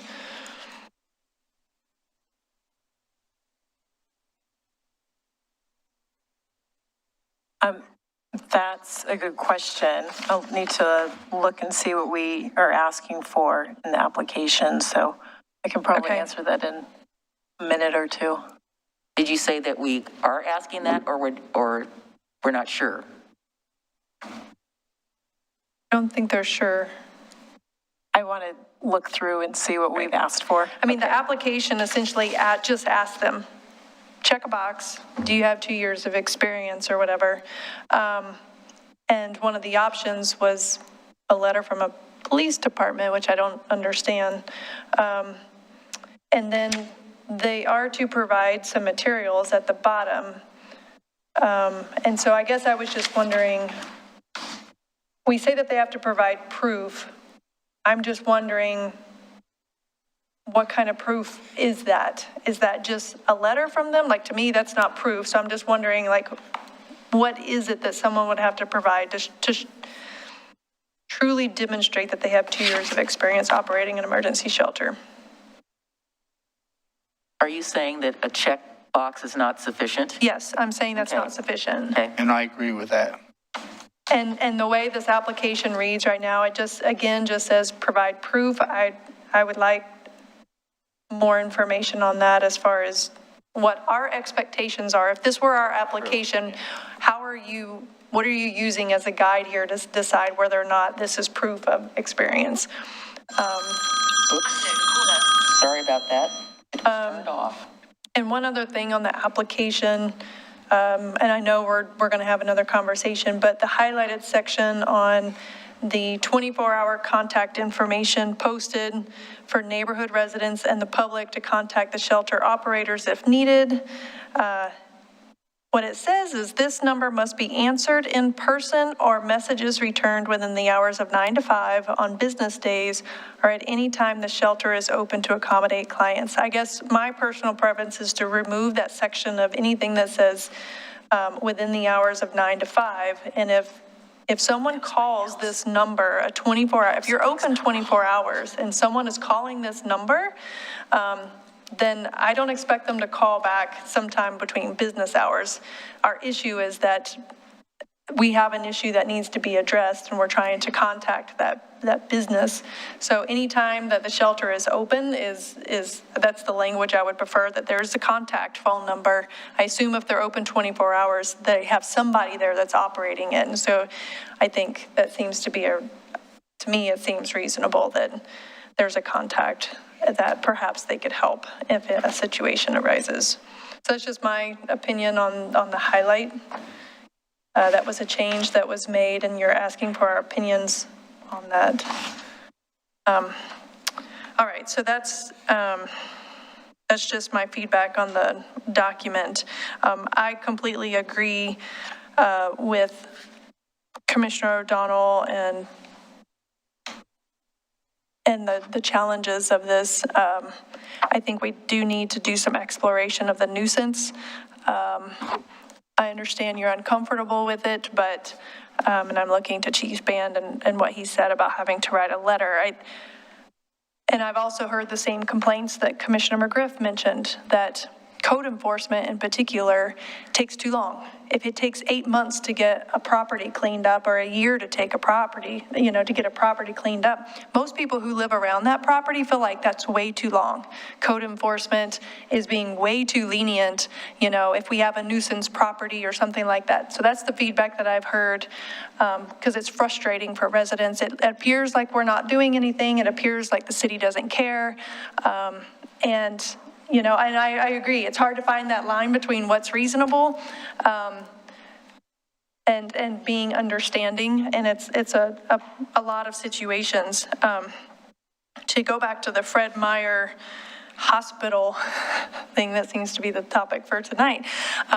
You're probably going to wish you never said those two terms, right? A Fred Meyer Hospital, but they're not the same. If we had a house in my neighborhood that was drawing people, that was walking down the street screaming at people, that where drugs was happening or the crime was going up, I would be calling and we would not find this acceptable. I feel like we are making an exception because it's homeless people. So we are treating them different when if it were in my neighborhood or your neighborhood and this was happening on a regular basis, we would implement the nuisance thing. So in this case, on one hand, you're saying we work really hard not to treat homeless folks different as a class. However, I do feel like we are treating them different as a class when we are giving them an exception to how I think we would treat a similar situation in Rivercrest or Caulfield neighborhood or Berkeley Hills or Elyville neighborhood. So I agree. I'm just as challenged with this topic. I understand, Chief, your heartburn over this. So I think we do need some more conversation, and I am totally fine putting this off and not approving this application until we get it figured out. Mayor Lyle Smith? Yes. Let me just make one clarification. So the example of the hospital is correct. The hospital is in the middle of the residential neighborhood, right across the street. They are part of the McLaughlin neighborhood, and right across the street from the emergency room are people's houses. And we've gotten complaints from those folks. So yes, they may be experiencing the same issues up in that area because right around the hospital, we have Gilman Park, the assisted living facility, Davis Street, their residents. I mean, so the hospital, at least on 4 sides, including Trillium Park Estates, is surrounded by residential. So it is applicable. Fred Meyer, if you go across the street, I think you're in Gaffney Lane or You are. Barkley Hills, not Barkley Hills, Barkley Hills. So there are They're more than apartments. 200 feet away, though. Yeah, there are more than 200 feet away. The hospital emergency room is probably within 100 feet of across division. So there are similarities, which is to what we're talking about.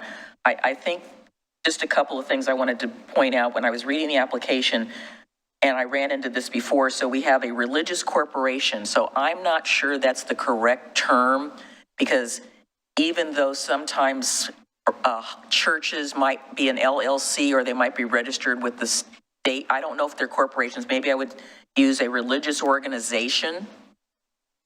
You have a public benefit corporation. Now that is something that might be like a 501c3. I think maybe that's what you were talking about. Or you've got 501a under the Internal Revenue Code. I think that is explanatory. But I'm not sure, a nonprofit corporation. I know some of the nonprofits that I belong to are not incorporated. They are just 501c3. So maybe you could say nonprofit 501(3) because there's like A, B, C, and different categories. So those categories are taken directly from House Bill 2006. It says an organization with at least 2 years practice, that is A, local housing authority as defined in ORS, B, a religious corporation as defined in ORS 65001. Okay, then put that at the end of it. I would say clarify that, if it's a religious corporation as to that ORS, put that after that, because it wasn't clear to me, what we were talking about there. I think that some of these things in here for additional questions some of them are yes or no, but maybe they could be separated from the ones where we're asking for documentation to make it clearer so that it's not, some of them are, is a fee charge? Well, yeah, they're either charging a fee or they're not charging a fee. I don't think, is it located within one? Yes, that's probably a yes or no. Some of the others might not be. So maybe that's another way to, approach this. I think I made a comment on my sheet that had talked about health and safety code, because obviously COVID is going to impact the number of people that you can have anywhere. It doesn't just apply to Father's Heart or any facility like this. It's going to apply to everything. We have it here because we can only have so many people in this room.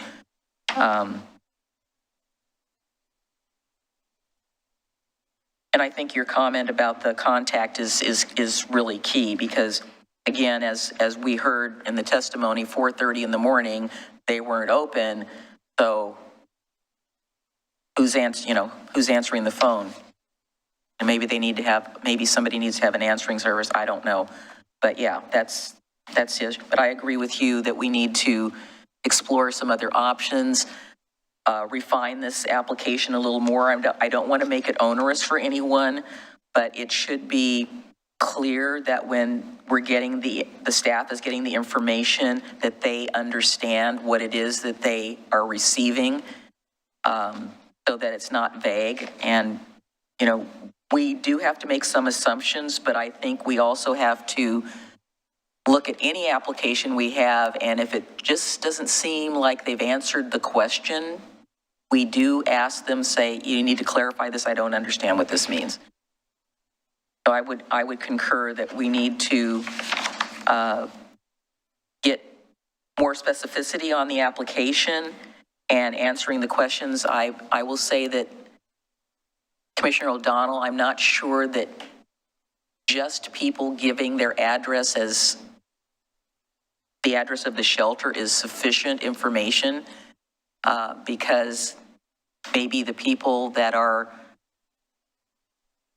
being contacted by our men in blue do not know what that address is. But I would think that we, as Chief Van said, that they are compiling information about the calls. I think it's anything that relates to that particular area, not just if you give your address as 612 12th anyway. That if they state they're coming or going from Father's Heart. Yes. Yeah.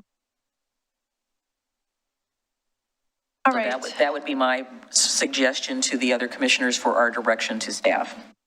We're not saying no, but we're asking for further clarification and a little more specificity. Well, I think what we're saying hasn't been fully determined yet. I have one last question. I'm going to go to Chief Banks. I know he raised his hand. On the application where it says overall decision in the gray box for staff, who's making that overall decision?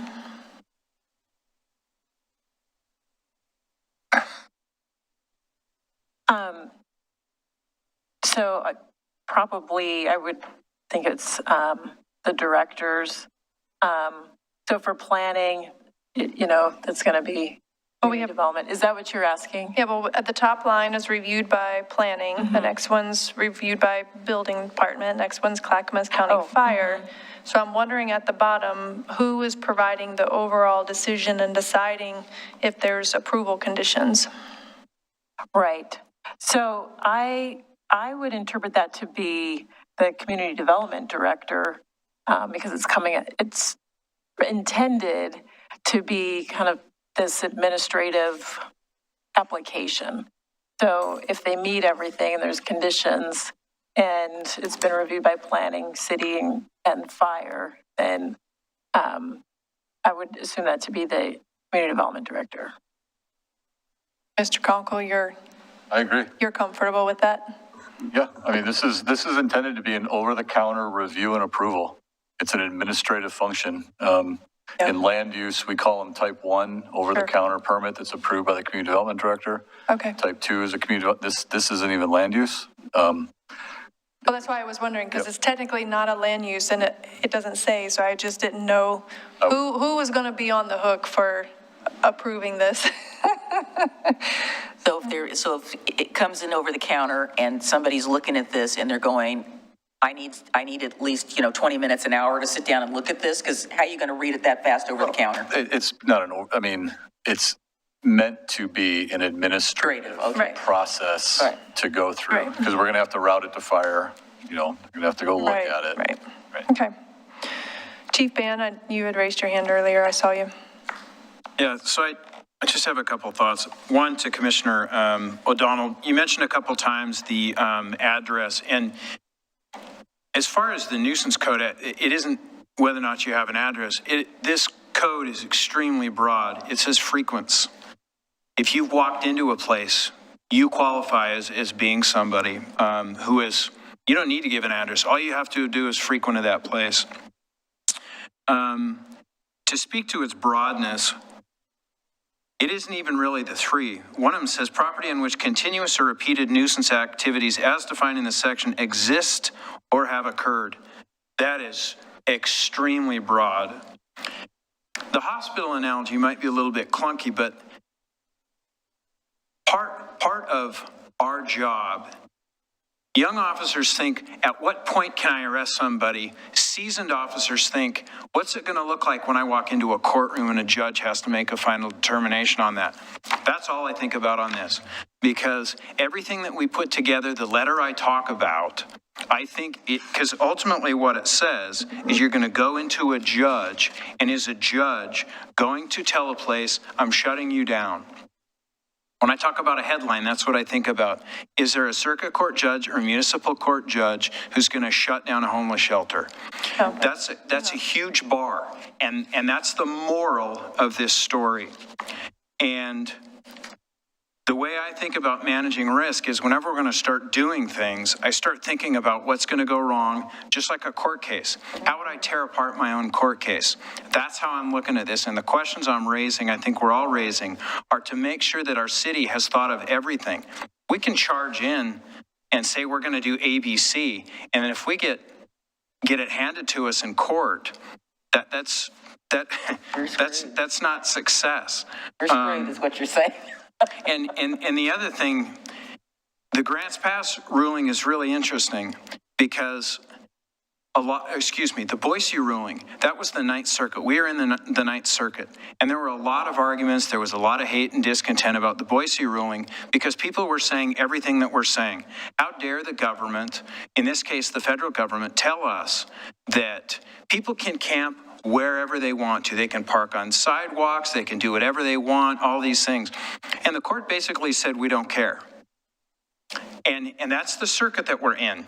And so I'm just thinking about this from a risk perspective. I'm thinking about it based on not just local courts and all these, even local cases, the grants passed, that went into a federal court. So we're just trying to make sure that we're doing our best and that we're protected as a city and that that we're being really thoughtful. I don't know if there's other ways this could get addressed or if there's another way. I have no clue.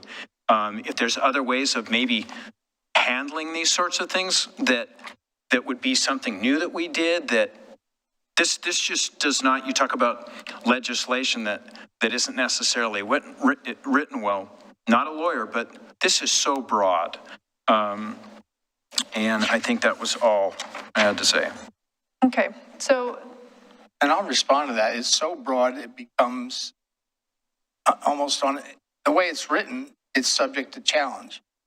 And I feel that any good officer, whether it's a neighborhood or wherever, and you run into somebody, and one of the questions is, what brings you here? Why are you here? Well, I live here. Fine. I'm here shopping at Fred Meyer. Fine. Why are you here? I'm here for, whether it's an address or a location, I'm here for the services provided by such and such an institution. And I cannot even begin, if I were to take the number of people that a Fred Meyer services or a hospital services versus the number of complaints, I'm sure that ratio doesn't even compare to the number of clients that these types of places like Father's Heart have and the number of complaints they generate. I'm sure it's much higher as a percentage of the shelters than it is for these institutions like the hospital who deal in the thousands of people. Yeah, I agree with you, but there is some nuance, Mayor, like your example. If there was somebody in a house, say it was a drug house, there's a difference, and I don't believe it's too nuanced in that if you poll this community and say, why does Father Heart exist? There were people who would talk about the negative aspects of Father's Heart. There's a lot of people who would say they're here to help people. If there's a drug house in your neighborhood, it's pretty easy to get consensus from people that applying this code is an easy bar. It's easy for a judge sitting in this room to go, you're darn right, we're shutting you down. It is much different in today's climate where we are to apply the same thing to an organization, to a 501c3 who does have a lot of support here. There is a difference between that and a drug house. All right. And Chief, I don't think the goal is shutdown. The goal is to make these institutions apply stringent controls that we get a good outcome. We're not seeking, there's nobody up here that disagrees with the mission of institutions like Father's Heart.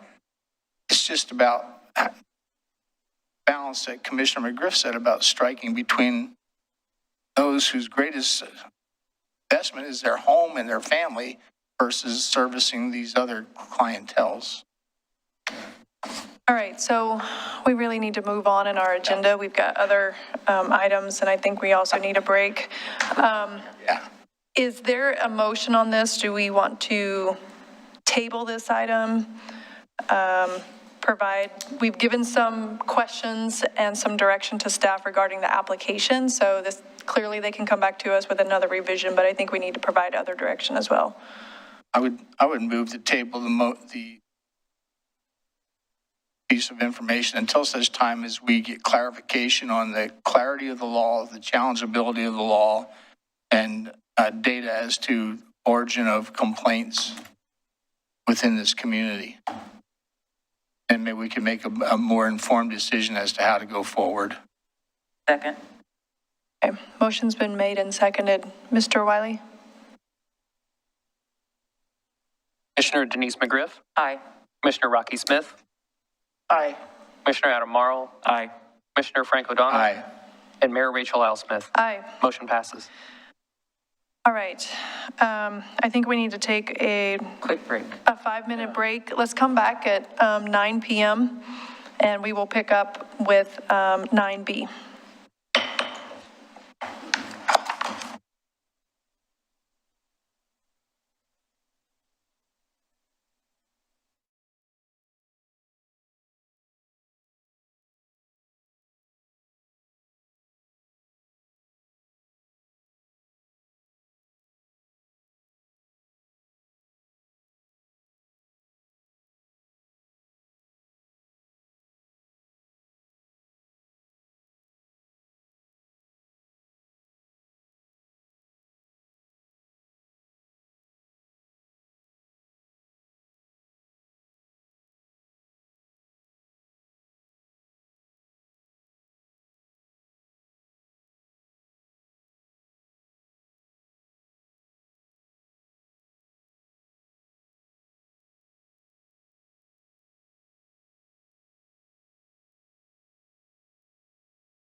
We're out of water.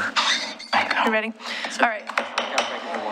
All right, everybody, we're going to call our meeting back to order, and we are ready to pick up on our agenda with item 9B. This is a resolution regarding Oregon City Sidewalk Replacement Assistance Test Program. Mr. Lewis, I feel like the name of this has changed a few times. Go ahead. Thank you, Mayor and Commissioner. Can you hear me okay? Yes. Yes. Okay. Thank you. So this is resolution number 2 for 2022. So I was hoping for resolution number 1, but one of my staff beat me to it with something minor. So this is number 2. It's a resolution adopting the Oregon City Sidewalk Replacement Assistance Test Program. I chose not to put together a presentation. I thought maybe we could get there without that.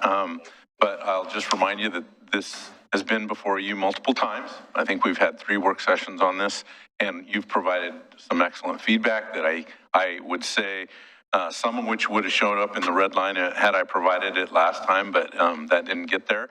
But it was here in this packet. So we have the attachment A, which is kind of the meat of well, it is the program. It describes the program with red lines on, with red lines off, and then we added in the grant application as well, so you could kind of see that. We're trying to streamline that. It's a good program. It's a citywide program. It's a one-year test program. In that program, if you adopt the resolution, you'd be adopting this program. We would be accepting applications for any sidewalk repair that's associated with tree root damage on a fronting a piece of property or a public right-of-way. And then it also dedicates $200,000 to the program. So I'm open to answer more questions, talk more about it. You can adopt the resolution, you can refer it and give us a little more direction if you'd like to do. You can, there's a couple of things but with that, sure, hand it off. All right, Commissioner O'Donnell is anxiously awaiting and ready to make comments. Jump in. I'm sure Mr. Lewis is going to hate me, so I'll start right off. I think the program's too complex. I mean, if our base problem is our focus wants to be to immediately eliminate tripping hazards, I just think the program must simply read up to $1,500 per tree site, whether it's removal of the tree, which is the base problem. You're going to have to remove the tree anyhow to fix the sidewalk, unless you plan on having them cut a root and having the tree subsequently die. So just $1,500 per site, up to $1,500 per site, which includes the tree removal and removal of whatever number of panels that it takes. I also think the priority, I know we talked about funding monies to people already spent. I don't know how to do this, but the priority should be immediately eliminating trip hazards. I don't know if there's a way to prioritize the payments, such as the trip hazards are eliminated first and refundables happen later. So those are my 2 thoughts on what I think is a bunch of people trying to do the right thing. But I'm also a believer in the KISS theory, which is let's try to keep it simple. Defer to others. Thanks. Can't see me smiling under my mask. At least you're not laughing out loud, I think. So I think we had talked about trying to prioritize applications before, but the challenge was it's a first come, first serve, and you can't prioritize unless you have a specific time period in which you're collecting applications, and then you prioritize within that application period or within the ones that you received, right? Again, I mean, the goal is to eliminate hazards. I mean, if the hazard's already been eliminated, it seems less urgent than getting rid of an existing hazard. Mm-hmm. Mayor Lyle-Smith, I like where you're going with this. What my concern is that we have people with fairly severe tripping hazards, and we have people who have already completed their work and probably would like to get reimbursed. And I'm just wondering if we can suggest that maybe those who need to get reimbursed because they've already done it, be a little more patient so we can eliminate the tripping hazard, but we wouldn't exclude them. But I like your idea of accepting the applications and then prioritizing them within that, folks. And maybe there's some way on the application it says, you know, have you already done the work, or do you need to do the work, or I don't know how we do that. Yeah, the challenge with that is that for the folks that maybe have already done the work, I mean, I think some of it is that there's code enforcement that's hanging out there that is a concern, that we haven't told code enforcement no longer enforce our sidewalk program or whatever it's called, whatever the rule is around this issue. I don't believe we've given that direction and said, thou shalt not enforce that. So I think we have this conflict here. I guess before we get too far, I forgot, I have public comments in my hand. We have a few, and they've been waiting a long time to give public comments, so I think we should hear from the folks. First up, I have three. First up, we have Tom Guile. And then after that, we'll have Ron Standish.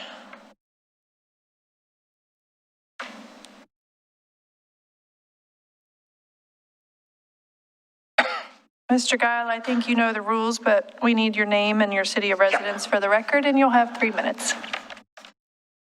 Please don't look at the handout just yet until I finish what I had to say to you. Well, you shouldn't have handed it out then. Pardon? The clock's running. Handed it out then. Oh, I just wanted you to wait for it, so I'll explain that handout to you. Start the clock, Adam. Good evening, Mayor and Commissioners. My name is Tom Guile, and I'm a retired citizen of Oregon City with a struggling business on Main Street due to COVID and no activity on Main Street, so times are rough down there for us. As you well know, I've attended all 3 work sessions on this subject. You've even allowed me to speak at one of them. I appreciate all the great effort that John Lewis has put in this, as well as the commission has put into this. I know you are exhausted by the subject and by my presence here tonight, but I understand that the code has said that homeowners are responsible for their front sidewalk and planter strip. I am totally aware that this is a citywide problem, so I'm using my situation tonight only as an example. I don't expect it's about me, it's about citywide. So John reminded me tonight when I was telling him about this that trees are a separate issue. I moved in on my house on July 25th, 2003. There were no trees at that time. Trees that were on the city approved list were not planted until 2004. I know because I have a photo of my house in 2003 at Christmas covered with snow and there was no trees. So I went to work one morning and when I got home, there was trees. And about March of 2004, I had no choice in the matter. They just showed up. Since that time, the city's realized its error and removed the trees from the approved list and also changed the strips from 3 feet to 4 feet. I present to you tonight an example of how the work sessions have progressed from the first work session when John Lewis showed you what other cities were providing in the way of assistance to his third work session of offering $600 per panel. So I'm going to walk you through this real quick, this considerations. The first work session, John Lewis reviewed other cities.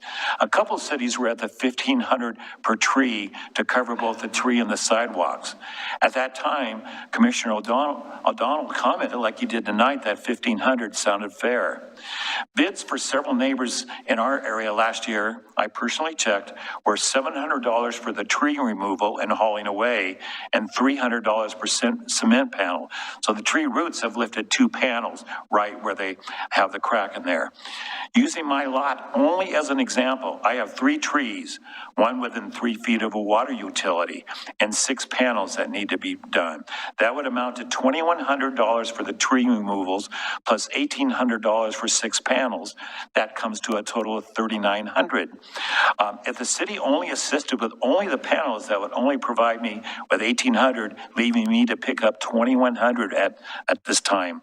On the third work session, John Lewis suggested $600 per panel. For 6 panels, that would have worked out to $3,600. Again, using myself only as an example, I would have no problem picking up the extra amount that was owed, the $300. During that third work session, that got adjusted to up to $600 per panel. Assuming that cement panels were still only $300, because that was last year's pricing, those 6 panels would still amount to $1,800, leaving me or someone to pick up $2,100. Tonight, you are considering cement panels. However, you cannot remove the panels and then immediately pour the cement.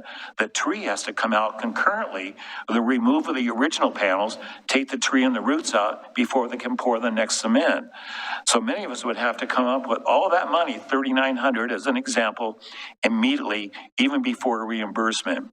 I would like to suggest, and you're going to hate this, a continuation of tonight's consideration to consider a plan similar to what Frank O'Donnell just said earlier tonight, a plan that approaches both the tree and the cement panels at the same time, because you can't do one without the other. The original $1,500 per tree would do that, and John Lewis's original offering of $600 per panel would provide sufficient funding for those tree removals. Thank you. All right. And so now you can read what I wrote there.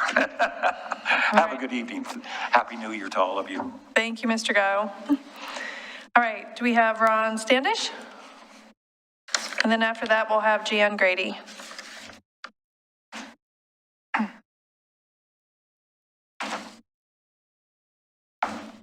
Hi, my name is Ron Standish. I live here in Oregon City, Trailview neighborhood. My wife and I are lifelong Oregonians raised in Portland and have lived Clackamas County our entire adult life. I wish to talk about the tree and sidewalk issue in my neighborhood, although the uneven sidewalk problem is citywide, including the downtown area. And I guess you guys already knew that. I thought we were just talking about Trailview when I came up here. And it also seems like it was pretty insignificant after what I listened to you talk about my father's place. So maybe our trees are seem a little insignificant now. I've been walking in the neighborhood regularly since 2011 and observed the sidewalks getting steadily worse as the trees got larger. All of our houses in Trailview were built in 2003 and are approaching 20 years old. We're all facing significant expenses in the near future, such as roofs, paint, fences, new furnaces, and such. Then you add on the expense of replacing trees and repairing sidewalks, it may be very difficult, especially for those retired folks on a fixed income.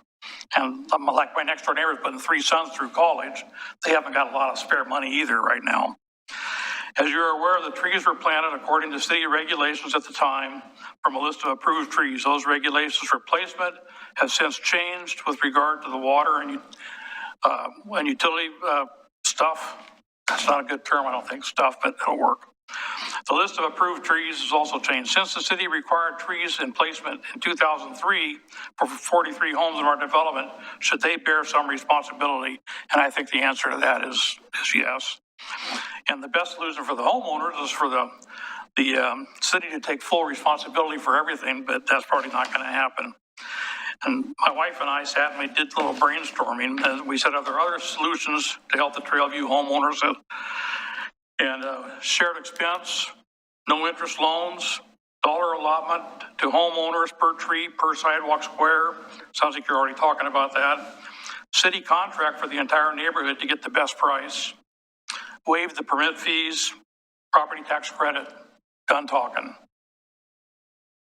Thank you. All right, thank you. All right, we have Ms. Jan Grady.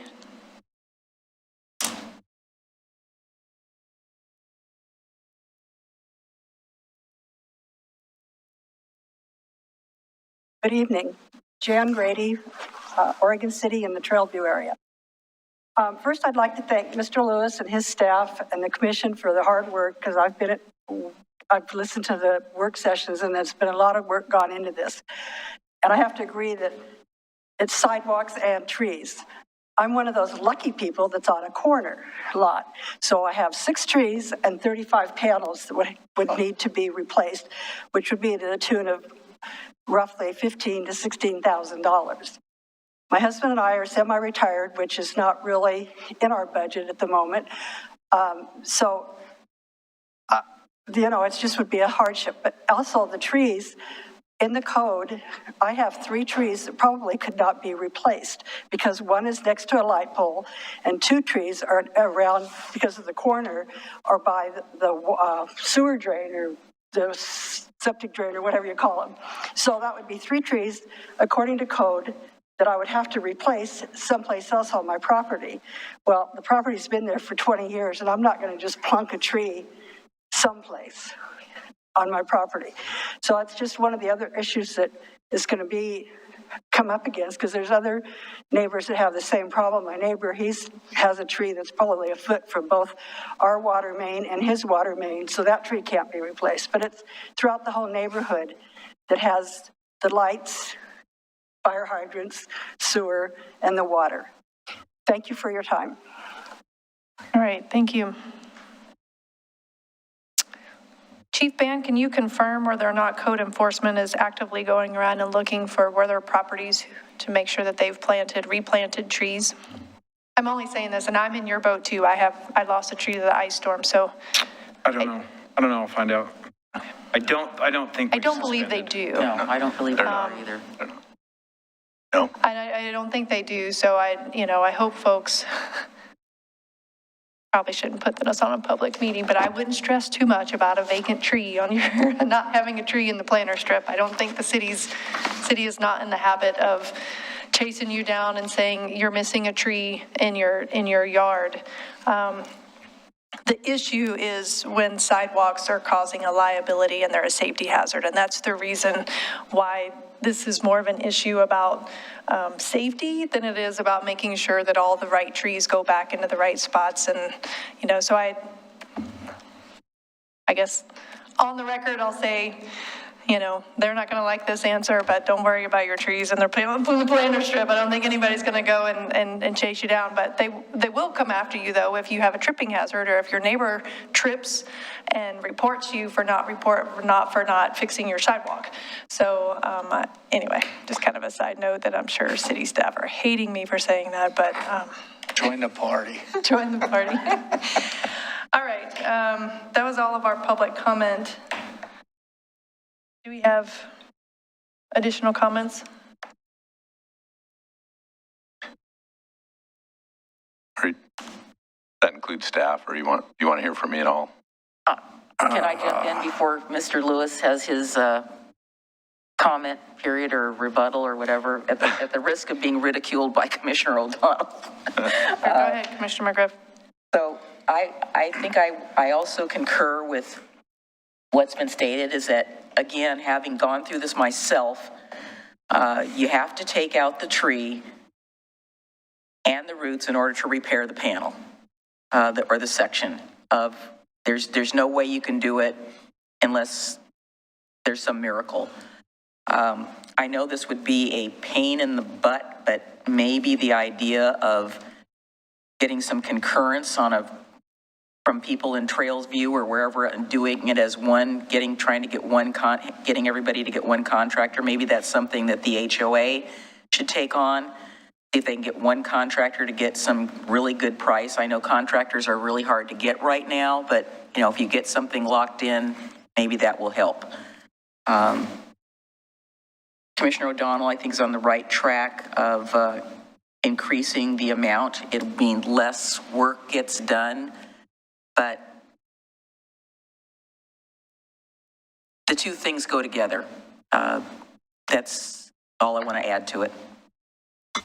If I may clarify, I always say up to a figure, up to 1,500. I think it very well could be less. And I think it's important for those watching that you can get a permit for one tree, or for the same cost of a permit, you can do all the trees in the neighborhood. So go in on it together. And that's correct, is it not, Mr. Lewis? We said a permit would encompass. These street trees that are all hazard are no cost permits. The sidewalk permit can be done. There's a single property owner permit charge, and then there's a multiple property owner charge. But you're right. About the multiple property owner charge is larger than the single, but it's, if you had a neighborhood full of folks, there's a lot more value there. So I guess. You know, the relative cost of those two sidewalk permits, I mislabeled them, tree sidewalk permits. What's a single permit versus a group permit? Cost of? I want to say there's like $100 more for the group permit.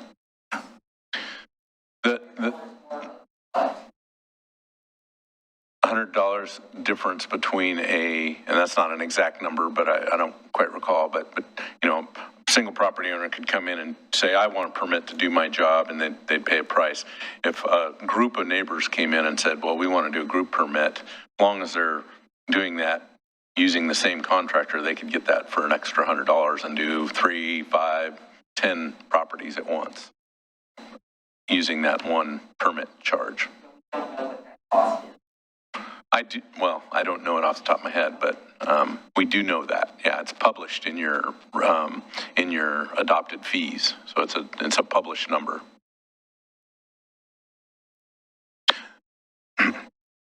What I'm not quite following here is we've talked through a lot of this in past meetings and looked for a simple, keep it simple option. That's how we landed on the price per panel. When we say per site, I'm not really sure what that means, because again, if we're talking per property, $1,500 per property. No, per tree location. So in Trailview, you know, it may be, it's hard to distinguish which one is a site, because you might not have a good piece of sidewalk between 3 or 4 trees. Now, if you're saying $1,500 per tree, then okay, but we have some situations where I can tell you from experience, not in Oregon City, but in my own home in a different agency, in a different city, I did choose to cut those tree roots. To my surprise, I took out a long section, I did it myself, of sidewalk, and under there, large roots were removed, that entire strip of sidewalk, because it was all damaged. So I did cut those roots. I severely cut them. I cut them clean, but I severely cut them and left those trees in place. Those trees still stand today, and I've been in Oregon City 18 years now. So I don't necessarily know that tree removal is mandatory. I think in Trailview, I'm pretty certain, based on what I saw from a neighbor who actually did the work, that those trees do need to come out. But I guess there's those, and then there's going to be those scenarios where I'm not sure that the tree necessarily has to go back. So I feel like this tree issue is such a separate issue, and we need to go through a similar process to kind of establish, is it just removal? If they're just removing the tree and they're demoing that sidewalk out at the same time and they're ripping and tearing, that's kind of one thing. Is it much different than that? Are they going to be forced to require a tree to go back into that planter strip? That's a conversation that we kind of still need to have with planning, because, you know, these different planter strips and that the condition may vary. And that's why we've tried to bifurcate the sidewalk from the tree discussion, recognizing that right on the heels of this, we need to jump into and we've already talked about this need for a sister program, if you will. And I'm sure there's going to be a look back and provision in that one too. So if the Trailview neighbors want to could move forward with this sidewalk assistance program, you know, they could choose to leave those trees. You know, those trees, those aren't the kind of trees that are super tall that are going to tear out a house if they fall. It may be, you know, less risk to doing that. They can choose to leave them. They can choose to remove them. They could do it as a group. This program is really recognizing it's, in fact, it says in there, there's trees are kind of a separate program, and I think there should be a separate price structure for them. We'll keep that simple as well, but you know, we put a lot of energy into this, and we can keep putting energy into it, but I just, you know, I don't want to confound it further. To me, it's $1,500 per tree site. Use it however you wish between the tree and the sidewalk, as long as the outcome when you're done is that the trip hazard is eliminated. $1,500 up to $1,500. I feel, and it's a shame that we're going around looking at tree sites and seeing what was wrong. that we didn't say the number of panels impacted too, because I suspect most of them are only 2, because the tree in its search for water is going to go toward the yard where the homeowner is watering. It's not going to usually go laterally with the sidewalks. But regardless, before I get into discussion on the behavior of trees, $1,500 per tree site, spend it as you wish, but at the end of that trip hazard has to be eliminated. All right. Where do other commissioners feel on this proposal? Okay.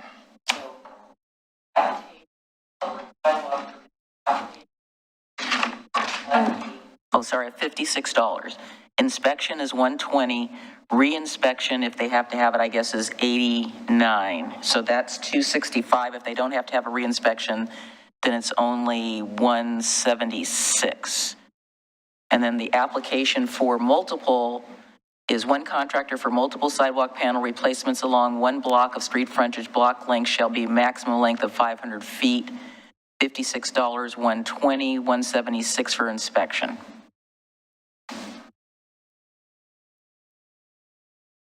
That's on the January 1, 2022 fee list.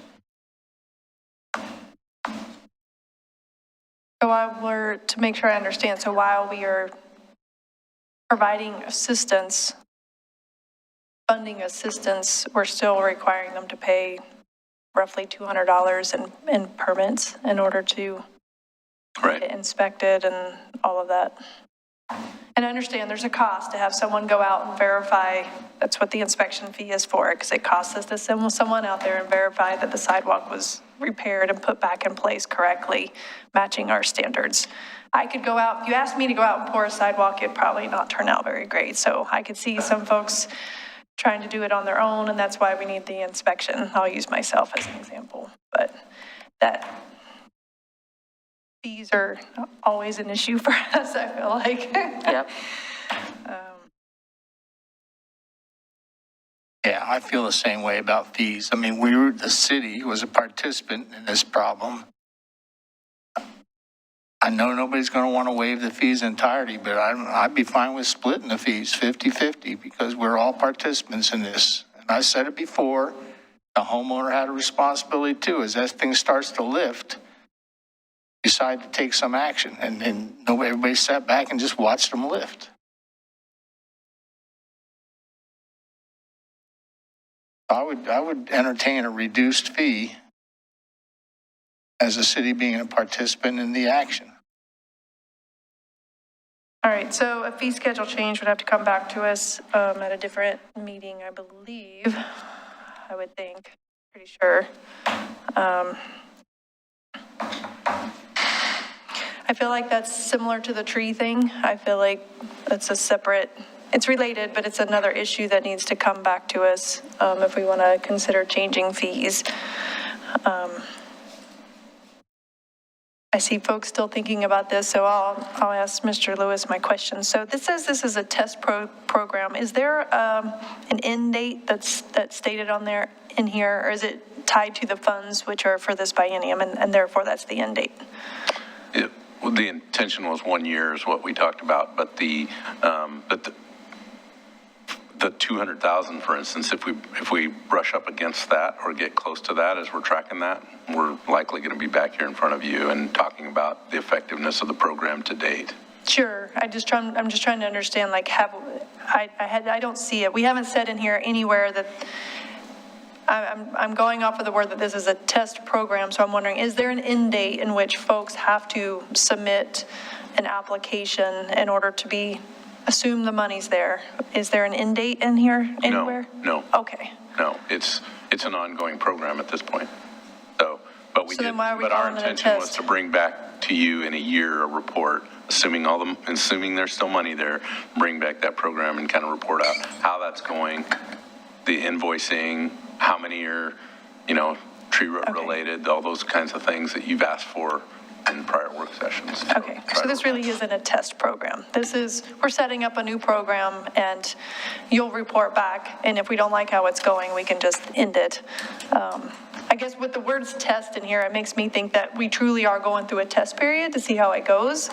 And there's an end date associated with it. So I'm just trying to make sure I understand, trying to reconcile that. We considered pilot program, but we'd used test so many times that I didn't want to change that name again, but others have talked about pilot program. But yeah, the intention is that we're likely going to have to adjust this program. Or we start with this and it's 1 year or exhaustion of funds, and review it. Okay.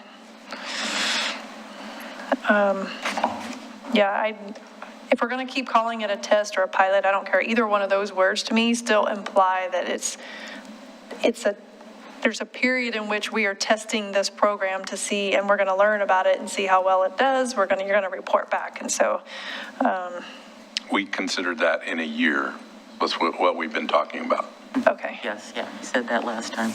Okay. But I'm just clarifying. It doesn't say, I looked in the resolution, and I don't think the resolution clarifies either. So I was just wondering. I feel like in the eligibility section on page 3 of the clean version, I'm trying to understand item number 3 and number 4.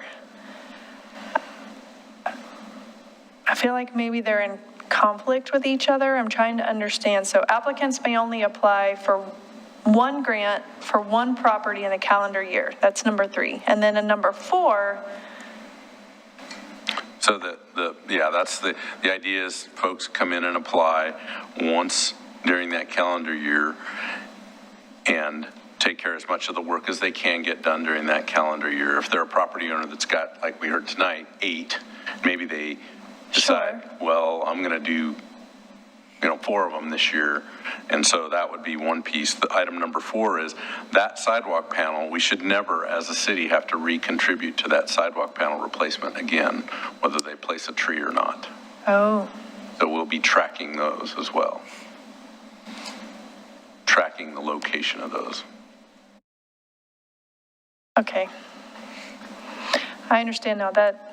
That wasn't overly clear for me, but I got you. You're saying once it's been replaced once, we're not contributing to any future sidewalk assistance For that particular panel or sidewalk that's been fixed. Right. Okay. Well, let me clarify something too. If a person they're owner of 2 properties, both properties have the problem, how does that read? They can only fix one of those properties per year? I think so. That's how I read it, but That's how I read it. Yeah, my thought was it was per property. Okay. So the applicant per property. All right, well, I didn't Applicants may only apply for one grant. For one property. Applicants may only apply for one grant for one property in a calendar year. So I interpret that to read if they have more than one property, they still can only do one property per year. No. Applicants may apply for That's one not the way you read grant, it either? Okay.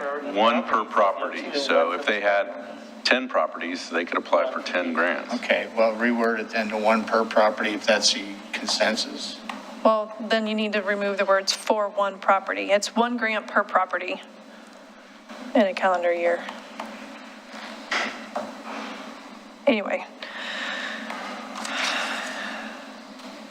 All right, what's the pleasure of the commission on this? We're getting tired. Commissioner McGriff. Yes, I don't have pleasure yet, but I wanted to ask one more question of Mr. Lewis.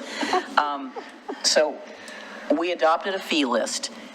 If we proceed down the path that has been suggested by Commissioner O'Donnell, that we make an exception for this particular, and I'm going to use the word pilot program, do we amend the fee list to add this, that it will sunset at some point in time, or do we put something in there that says sidewalk assistance program fee, and that's an exception to the other fees? Is that how that would work? Tony? Right. The reality of this is we should probably adopt a fee. This is part of our fee schedule. Okay, but it would be under that category. What's weird, what's odd about this one is it's a maximum. Right. And they have to provide documentation, so it's a little odd. We don't do that for any of our other fees. No. But, so I guess. Could we just adopt another resolution that just deals with this particular situation with this program as opposed to amending our fee list, which doesn't apply? That's what Bill's nodding his head, so he's saying that my suggestion of creating a separate resolution to just deal with this is probably the better way to go. Well, this resolution adopts this, which includes the fee piece, right? So there's a grant amount in the program. No, I'm talking about permit fees. Permit fees. Oh, permit fees. Yeah. Yeah, the permit fee, we would amend the fee schedule. Well, but since it's an exception, it's not part of the regular, like you say, the regular program. Seems to me we would adopt a separate resolution only dealing with this particular program and the permit fees that are associated with it. Yeah. To me, that seems cleaner. Well, I guess we've tried to consolidate all of our fees into one document because there's CPI. You know, we don't want multiple fee schedules out there. We would take the existing fee schedule, we would add whatever we're going to call this program as a line item and say this fee, which would be half of all those tied together. Okay, well, that I suggested both things. So that would be the route. Okay, all right. So I just wanted to get that clarified. Okay, so we can do that.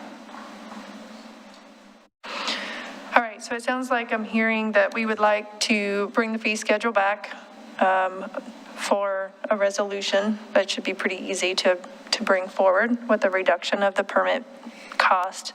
I've also heard an increase or the way we're handling trees and including trees that would require you changing your documents yet again of Up to $1,500. up to $1,500, but would also include tree removal as part of the cost. If you want to use that $1,500 for trees removal or for sidewalks, either way, I think. But the sidewalk trip hazard has to be removed at the completion. Yeah. I know the commission doesn't necessarily, may not think about the color of the money that we're using, but this money is transportation dollars, and we're talking about using transportation dollars for tree replacements, right? So that to me is a challenge, but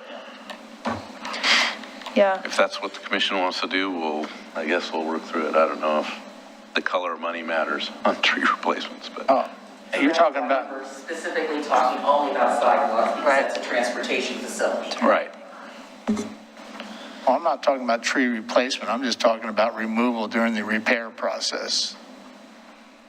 Well, it says sidewalks, parentheses, including removal of the tree.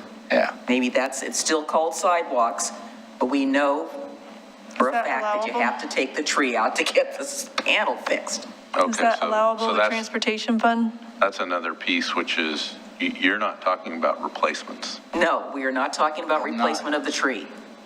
Okay. I'm looking at Mr. Kabeisman or Matt Zook is in the back of the room as well. Transportation funds, is that allowable? So the trees are within the right of way. You know, I'd have to dig into each of the programs. Like I think the PMUF is very clear about what it can be spent on, which is only, you know, essentially asphalt is my memory, but we have to look at the language of each of those programs and say where that money comes from and whether it can be used for trees. I know some colors of money can be used for trees. I'm concerned that some of those funds can't, and we'll have to track that down and make sure. In my mind, the tree is impacting a transportation device, specifically foot traffic, and as such is part of the transportation problem. I agree with you, but it's probably going to depend on how it's written in statute on how particular fund types can be used, so that this is clearly going to come back to us. Maybe that's something we can look into, see if we can add trees, if that's the pleasure of the commission. And if we're not going that route, then we don't have to, if we're going to leave it as is of just sidewalks, then we don't have to worry about that. I'm fine with leaving it as is, just because there's no way we're covering the entire cost. So this is an assistance program. It's not covering the cost of everything. We're probably lucky if we're covering sidewalk replacement costs. So We're down. Commissioner Mayoral. Thank you, Mayor. I agree with what you said. I don't understand why we weren't having these conversations earlier on when we were figuring out what this policy was going to look like. And when I've had conversations with people about this, I've kept reminding them exactly what you said. This is an assistance program. And I feel for the people who have to spend their own dollars on an issue that the city caused, because my grandma had to deal with this issue. Commissioner O'Donnell knows that because she lived right across the street from him, and she was living on a fixed income. And I understand, but I think with what details that Director Lewis is giving us, it would be in the best interest for us to move forward with this policy and bifurcate the street tree and the actual removal of the sidewalk, and bring back the tree issue as expeditiously as possible so we can figure out how they work together. I think that we have spent a lot of time doing good work on this policy, and that it is time to move forward. Yeah. I would agree with that. We've spent a lot of hours working on this, trying to come up with the assistance program. The perfect solution. Mm-hmm. There is no perfect solution.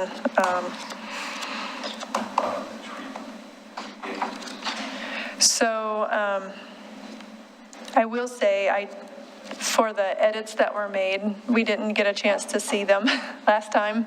I'm not really fond of the section that talks about how big our transportation fund budget is of 17 million, and then that seems kind of strange to me. I'm not even sure why that section is there. So if we are making edits, I would love to remove those two paragraphs and just talk about, the fact that our budget, that we're allocating $200,000 out of the transportation fund budget, that feels a little bit like a slap in the face. I can't tell why that's in there, of us saying, we've got this huge $17 million in funds, but we're only giving you $600 per panel kind of thing. It just, and our fund is $200,000. So I don't understand why those two paragraphs need to be in there. If it were up to me, I would remove them, but I'm not willing to hold this up because of that, but, all right. I have no idea where this commission is at on this. So is there a motion so that we can at least make some determination on where we're at? I think you should move what you just said. This is not a land use issue. It's not a land use issue. Okay, no comments, no comments. I move that we approve resolution number 22-02, adopting the Oregon City Sidewalk Replacement Assistant Test Program. I will second it, but we need to amend it before it comes back to us for the fee list. I think we need to do what we talked about, which is cut the fee in half. So that's a friendly amendment. So there's nothing in the attachment or the resolution to discuss, you're talking the inspection fees. Right. Right, or the permit fees. And can we do that separately? I thought it was tied to this. If your direction is to staff to bring that back expeditiously to fix the fees, or to reduce the fees, they're not broken, but reduce the fees, then we can do that. And I heard 50%. You want 50% for sidewalk permits and sidewalk inspection fees. So now I'm trying to remember what your motion was.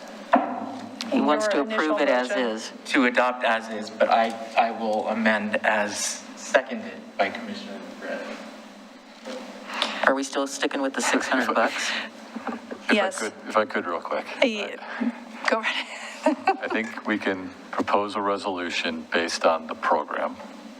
We adopt the fees via a separate resolution. Okay. So we can bring back a clean resolution at the next meeting with a line item that spells out for this program.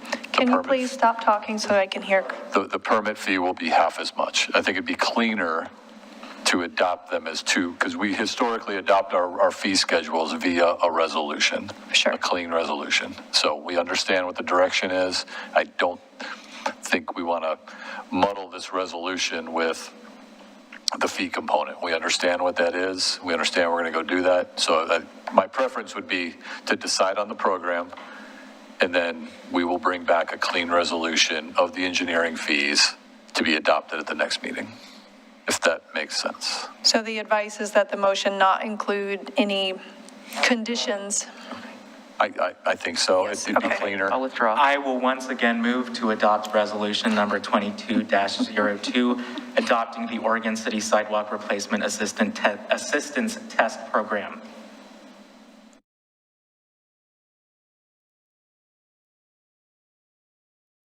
Well, I'll second it for the purposes of discussion, which we've done. I say, is there any other discussion? Motion's been made and seconded.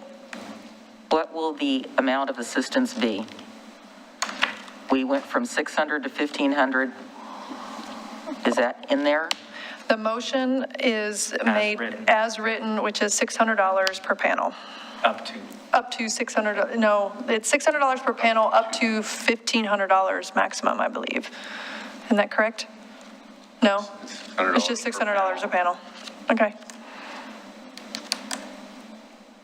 That's what's in there. Any other discussion, clarification? Motion's been made and seconded. Mr. Wiley? Commissioner Denise McGriff? I'm going to have to vote no, even though I seconded it, because I believe the fee needs to be increased to $1,500. Okay. Commissioner Rocky Smith? No. Commissioner Adam Marl? Aye. Commissioner Frank O'Donnell? No, because we can do better than this. Mayor Rachel Lyle Smith? Aye. Motion fails. All right, so I need some new direction or a different motion. I'd like to move that we adopt the resolution for the Sidewalk Replacement Assistance Test Program and increase the fee for panel to $1,500, as suggested by Commissioner O'Donnell. That's not what I suggested, Commissioner. You said up to. I suggested up to $1,500 per tree site to be used as needed and to alleviate the trip hazard problem. I don't care how they spend I will amend the motion to include that.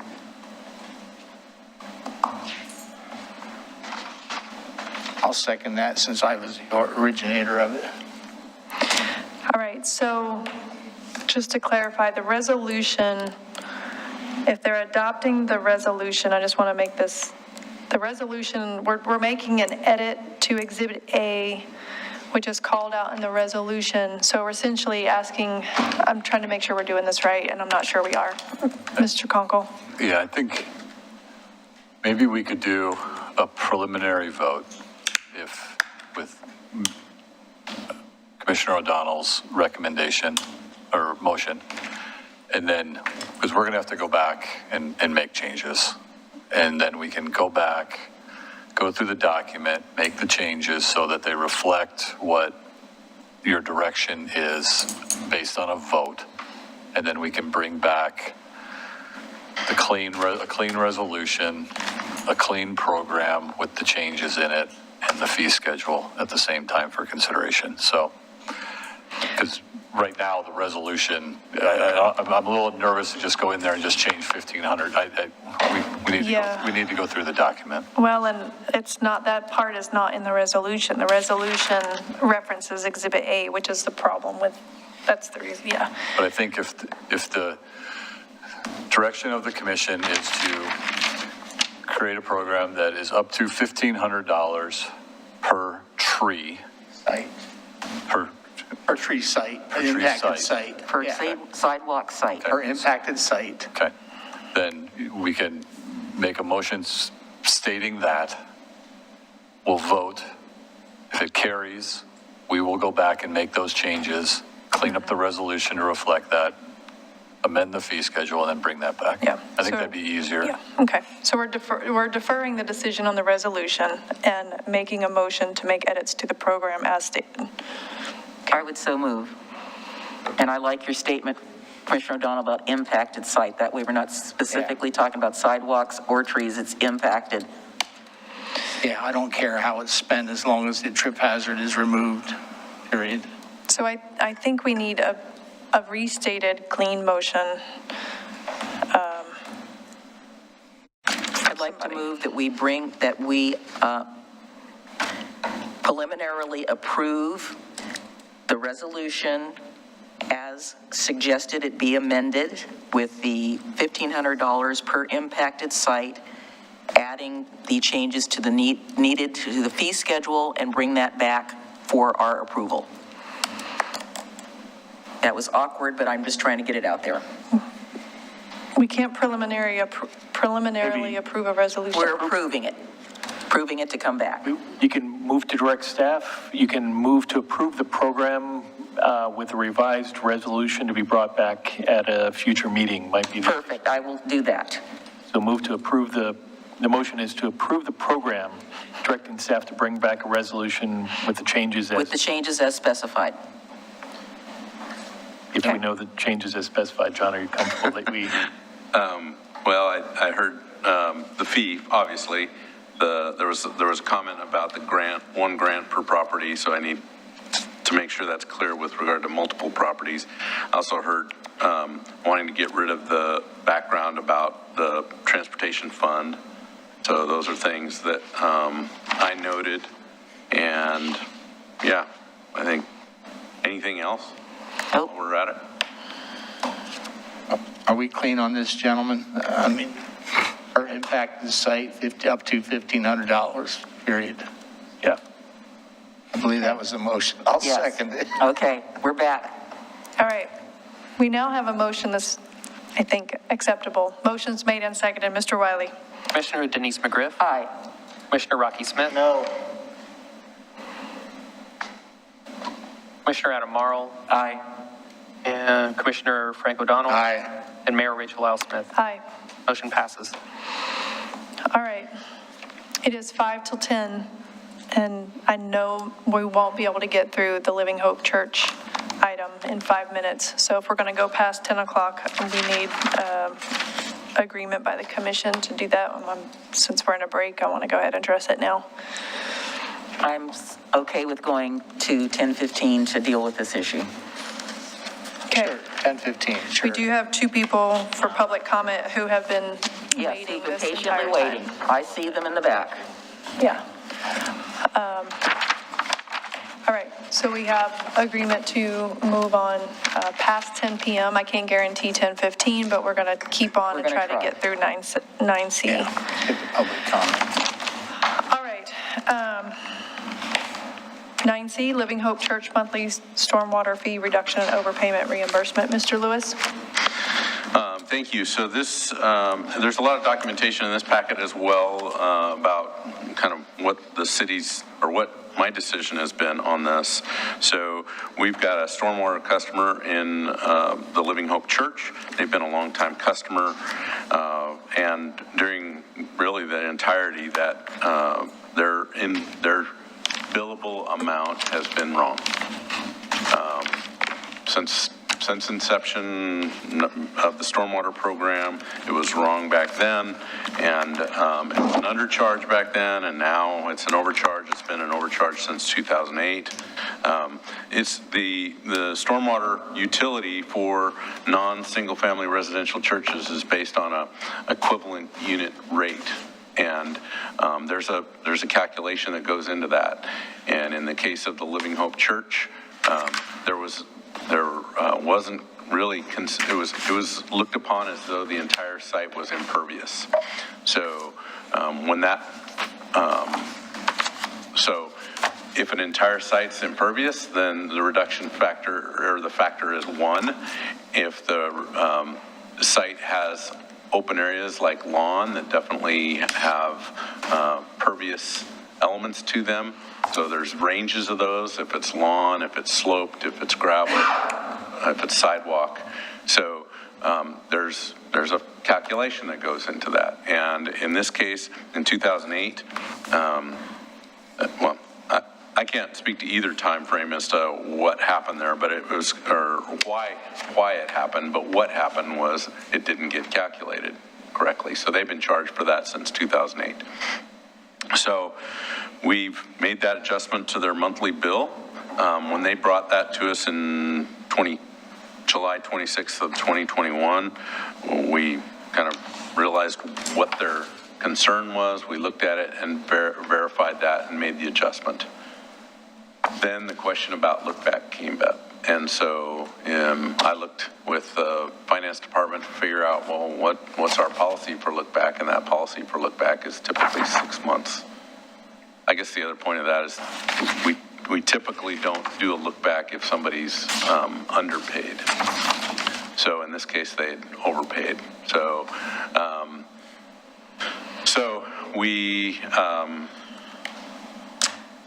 we looked at that. We presented that to the church folks, or I say we. I met with the church folk, church engineer, and a couple of church members, and they were happy. Well, I won't say happy. They still would rather not pay a stormwater fee, but they recognized the reduction, and that monthly reduction amount, which was really a reduction of about $430.38 a month. It was a big reduction.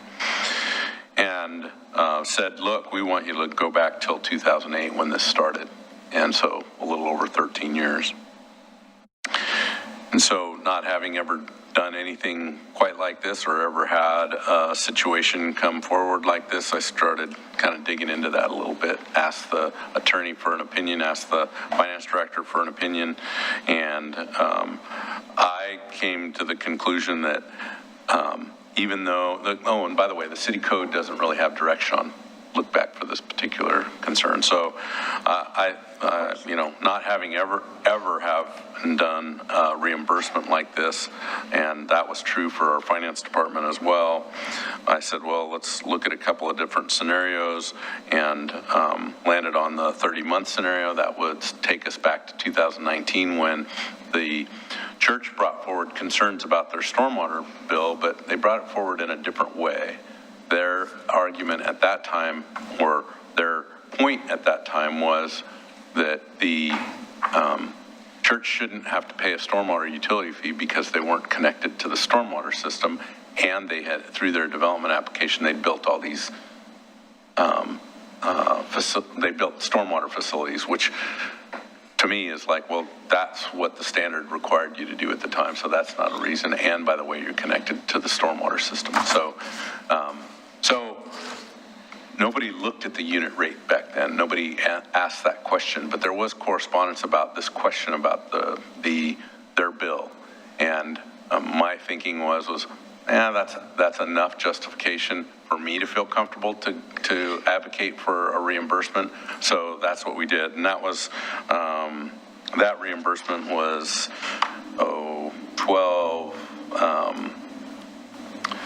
$12,909.60, and that check has been issued. So there's a 30-month reimbursement for the overpayment that's occurred. The church has sent a request that we consider more, and up to the full 13 years, 6 months reimbursement. I didn't feel comfortable with that. We don't have code provisions for that, and so that's why it's before you tonight. So with that, I'm happy to answer questions, and I know you'll hear from the applicant, or from not the applicant, our customer. All right, I think we do have some folks from the church here. They've signed up for public comment. So both of you can come up. We have Jim Deaver and Kim Foster. And Jacob, I think both of those microphones are working, right? Yes, okay. Okay to remove the... Yes. Mayor, Commissioner, my name is Jim Deaver. I am an elder and a representative of Living Hope Church. I spoke with you 3 months ago tomorrow on this topic, and we're back. And Mr. Lewis, it's nice to finally put a face to the person we've been coming with. I started this with Dean Brown 2.5 years ago. And we had, number one, we started 2.5 years ago, but the city is a very difficult place to to get through to. We, Pastor Mike Albin, I think you know him. He started this 11 years ago. He went to the city, and he's a very intelligent man. He was on the Chamber of Commerce here at Oregon City and involved in our church, a businessman, a father. And yet he came to the city and he got nowhere. He tried everything he could, a very intelligent man, and all he got was shuffled from person to person. We also had Elder Phil Dilsaver come down 11 years ago, and he also attempted, he talked to everybody he could. He couldn't get an answer. He couldn't get a direction. He couldn't get an answer. I have a signed affidavit here from him stating that he came and did everything he could. Pastor Mike talked to us today. He now lives in Hillsborough. He's got a sick wife. He couldn't be here tonight, but he wanted to be, just to reaffirm that intelligent people did the best they could 11 years ago and got nowhere.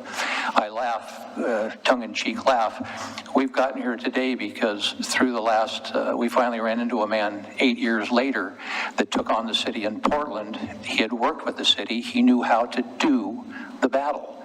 And it took that, and he fought storm drain issues in Portland, and he won, and he ran into us. Big coincidence, and he taught us how to do this.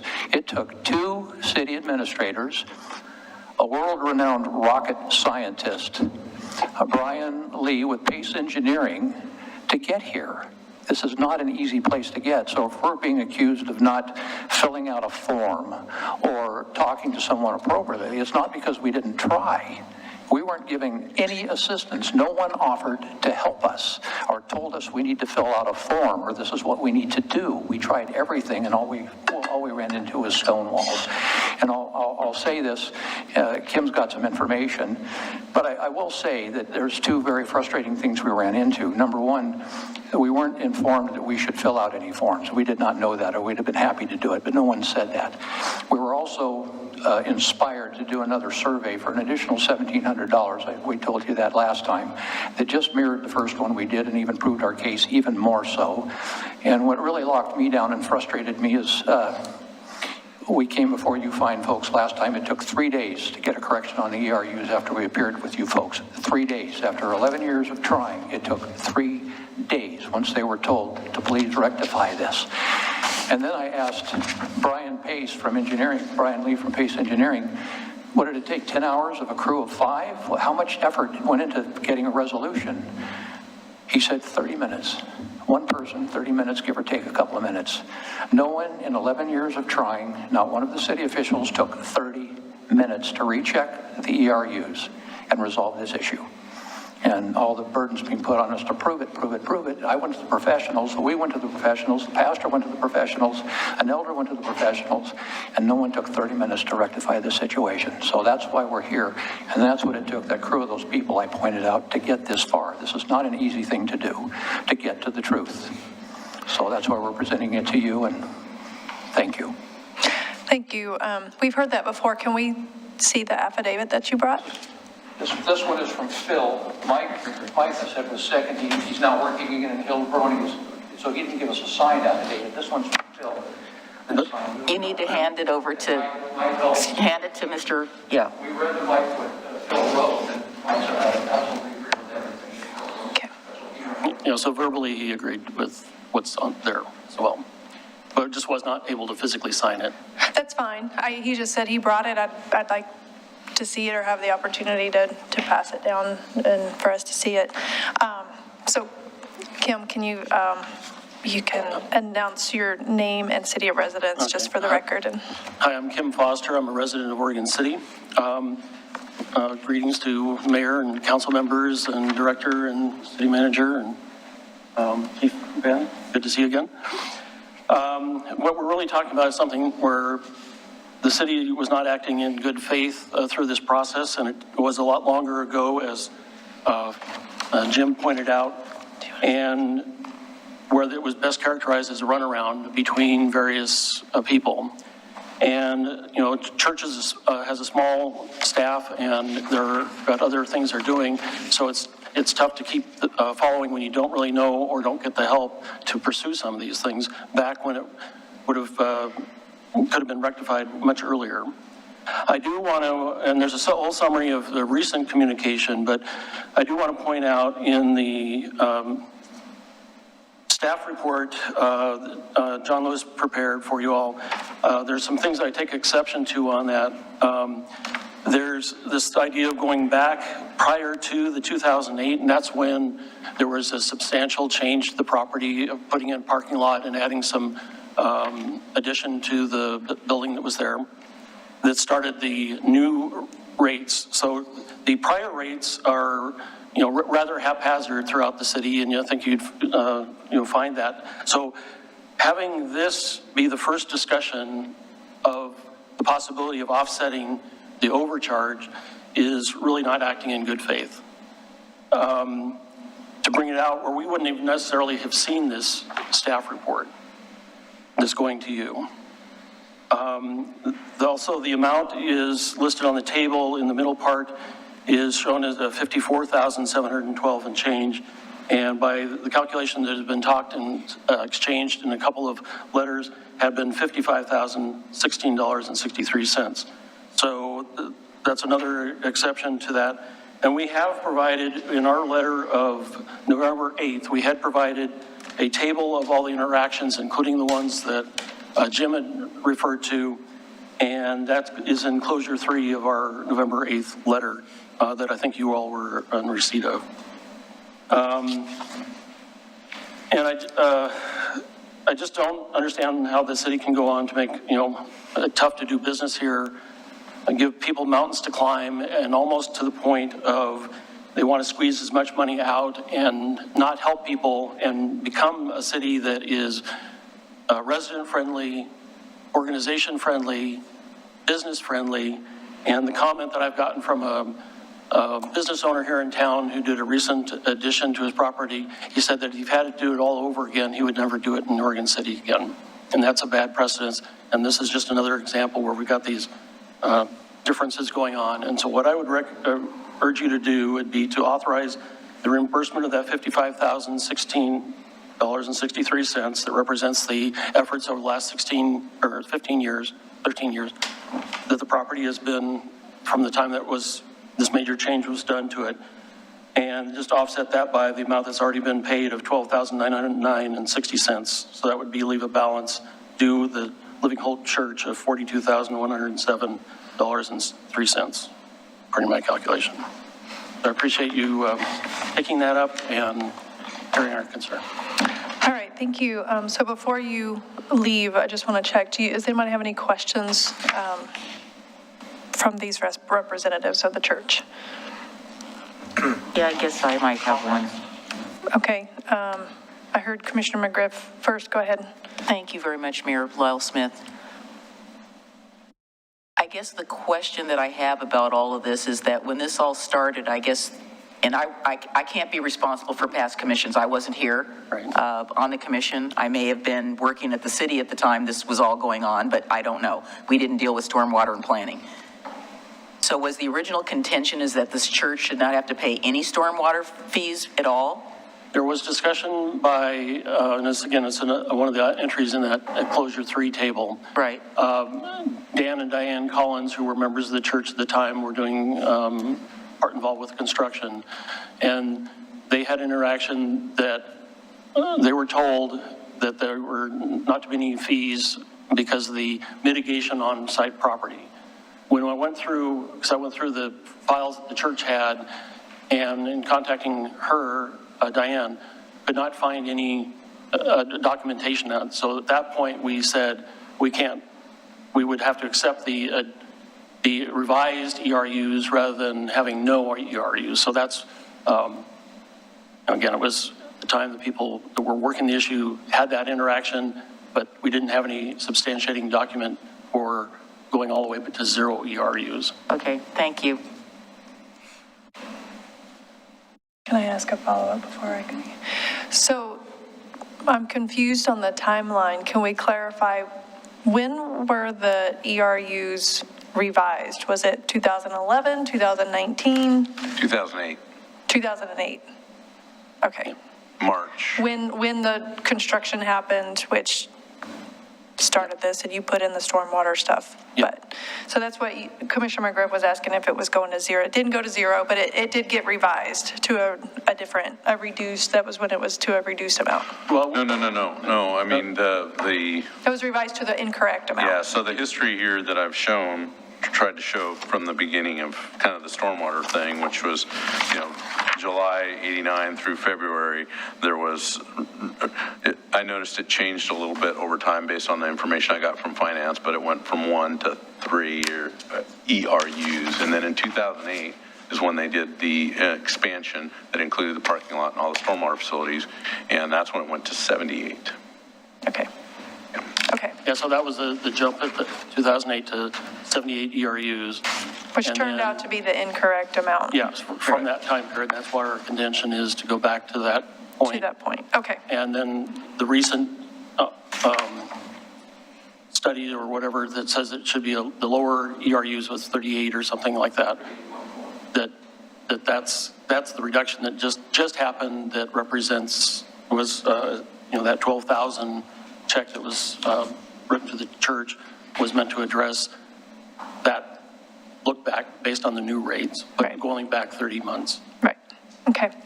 Commissioner Smith. I have so much to say. I believe everything you've told me. I absolutely believe it. And to go back to the last issue we just talked about, over 15 years ago, we had a neighborhood that had sidewalk problems. We didn't fix the problem. We've continued to talk about it, and that's why I voted no on the sidewalk thing tonight, because we tried to put out fires and fix it, because we thought it was an isolated thing, and then it kept coming back. I am not convinced. So I absolutely think the city needs to take responsibility when it screws up. That's why I voted no on the sidewalk thing, because we should have fixed it, and we're responsible way more than we're willing to pay. And if you think that I believe that this is the only property that this is a problem at, I don't. I believe that we need to fix this problem, but my worry about is we fix it, we're going to find out how many other problems are just like it, and we're going to be in the same place again with similar issue that we just talked about earlier tonight. That bothers me so much, and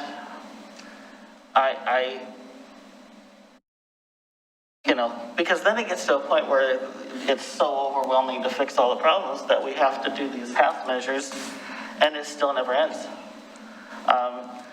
So I definitely think we need, as a city, to take responsibility for this. If it's definite, if this is, I believe that this is accurate, but before we go into it, I think the city really needs to find out if this is a bigger problem. Because I think it definitely could be. And I would hate to make a decision on how to deal with this one and then realize that it's a way bigger problem. I don't know how to say it more than that, but and I feel horrible about this because I've been on the city commission for 15 years. A lot of times this stuff doesn't get to us, and if it does get to us, when we think it's an isolated thing, we try to fix it, but yet there's so much turnover in staff. I can't say that it's this current staff or current commission because over time things change, but this should have been fixed way long ago. And to hear people come and say, it's a nightmare working with this city, I know that. We know that because we hear it and we experience it. I've experienced it myself. And that's what's so frustrating, that we know that. and we still can't fix it. Okay, I'm gonna stop, but I think we need to fix this. I think we need to take care of it, but we also need to be cautious about how we do that, because I think there's a bigger problem here, and I think we need to look into it. Because I think if we pay this, money back, then I think we have a lot of more people gonna come to us, and we're gonna be looking into a lot of other things. Commissioner Morrow. Thank you, Mayor. So I'm gonna preface everything I'm about to say by acknowledging the fact that you may have recognized my last name in the staff report because my uncle, Larry Mayoral, is involved with the church. I believe he's on the board of elders.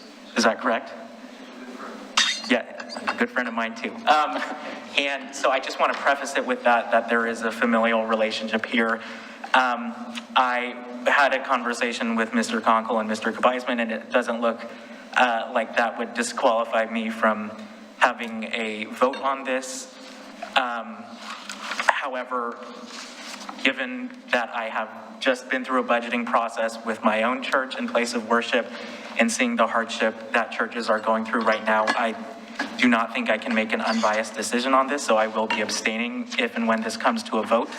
But I do want to urge my fellow commissioners to think about what these people are saying, and I want to thank you for spending a lot of hours with us here tonight, only to speak at the end and feel like you may or may not be heard. And I want you to know that you are being heard, and I urge the commission to fix this.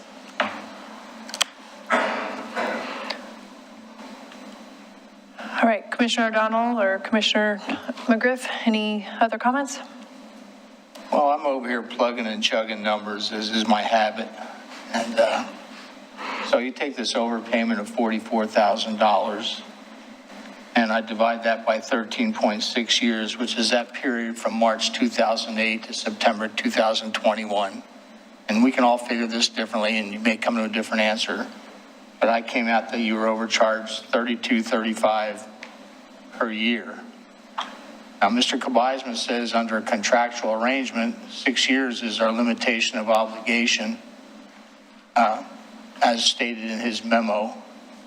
So if I took that $32.35 times 6 years, it would be a $19,412 due within the contractual limitations. Minus the $12,909 we paid, I'd say we owe you another $6,500 within those parameters. Agree, disagree? That's the way I figured it under the law as stated by Mr. Kabaisman. We can all plug and chug numbers all night, which probably none of us do well at this hour. So I have a follow-up question on that. The way I read that, though, is that's statute of limitations on contracts. This is not a contract. Well, it's an implied contract, is it not, to earn? And Mayor, yeah, I was asked specifically, is there statute of limitations about going back and overcharging? There isn't something that addressed it, and I tried to identify what those were. And I didn't research whether it's a quasi-contract or a contract. I assume it's probably a contract between us and individuals that we provide a service, you pay us for that service. You know, it essentially meets the terms of what a contract is. But, you know, I'd also point out, having said that our code provides an express opportunity to appeal or seek a reduction in your fee, you know, when it comes out. And I don't know when we bill, if it's monthly, annually, or how Stormwater gets billed. Every one of those, there was an opportunity to seek an appeal or a reduction that wasn't taken care of, that wasn't taken advantage of. So, you know, I don't know if there's a specific answer. I think if somebody sued the city saying, hey, you owe us back fees for the last 20 years, my first defense would be, you know, you had the opportunity to appeal and you waived that opportunity. To the extent that didn't prevail, I would expect the court to find a 6-year statute of limitations. So that's kind of where we are. I don't think it's a definitive answer, but, you know, those are the most likely options. Sure.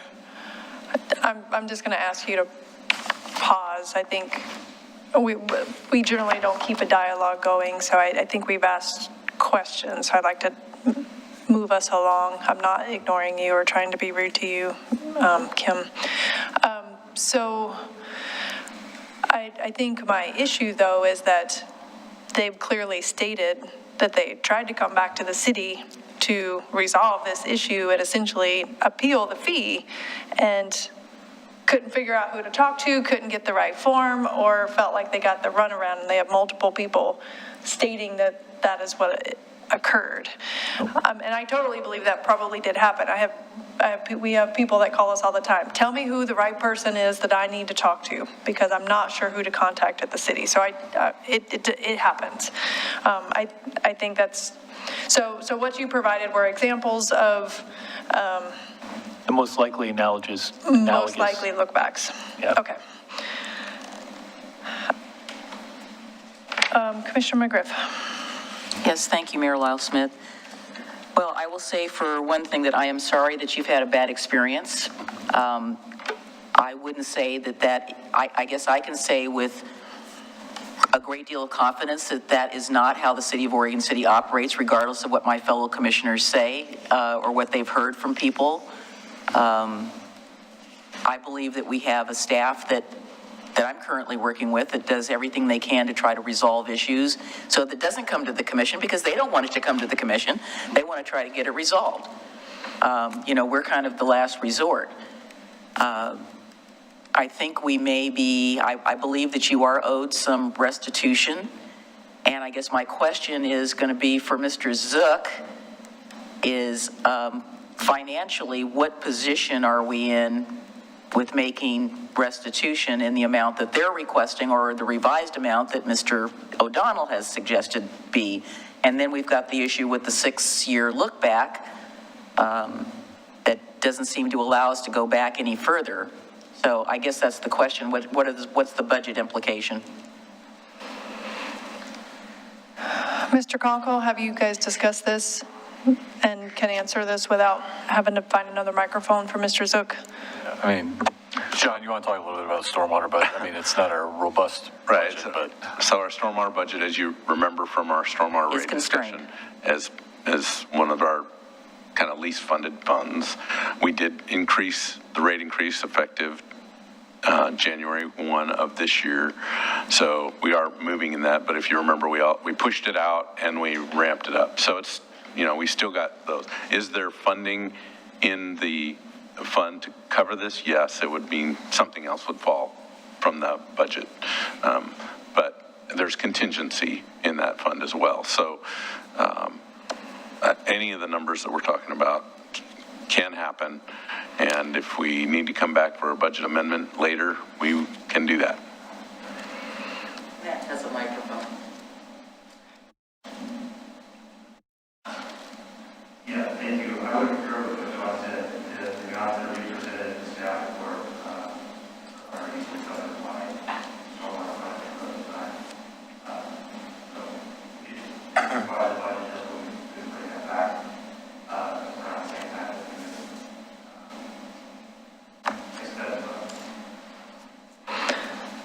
Okay, Commissioner Morrow. Thank you. A question about the staff report, because in it talks about the 2019 interaction being the first point of contact with the church, and you're arguing that because they didn't ask for the actual rate reduction, but for no rate to be charged at all, that's playing into this. But I'm curious because looking back at my emails from the church and looking at the table they provided, it looks like in 2011, they approached the city about, it says, on item number 4, date 2011, approached OC to address high rates. It says the LHC reps are Pastor M. Albin and P. Dillsaver.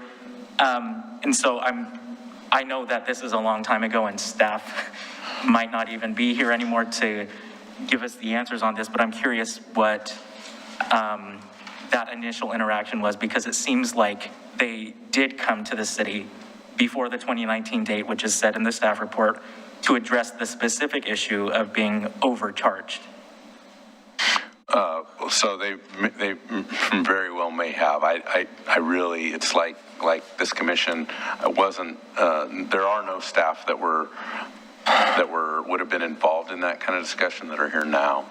So there was nothing to document that, and church wasn't really able to provide any documentation as like what they provided tonight. It was kind of a summary of folks who had heard from others. So it was secondhand or third-hand information. Mayor, if I may. Sure. So we sit here, gentlemen, among all of us, and we can all take different positions. We can say this number. Who speaks for the church? Do you gentlemen speak for the church? Is there a number, is 44,000 the only number that would satisfy, or is there some number in between what we have put forth and what that everybody could live with? I have to say, because it's my belief and my philosophy, I was in management 41 years. I personally managed a $90 million a year business for a $4 billion a year company.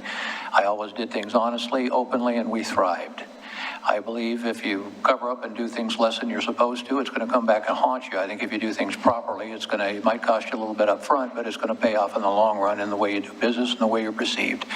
You know, I hear a lot of problems here, and a lot of them are born from the fact that they're not handled the right way in the first place. So that's my speech. But with that said,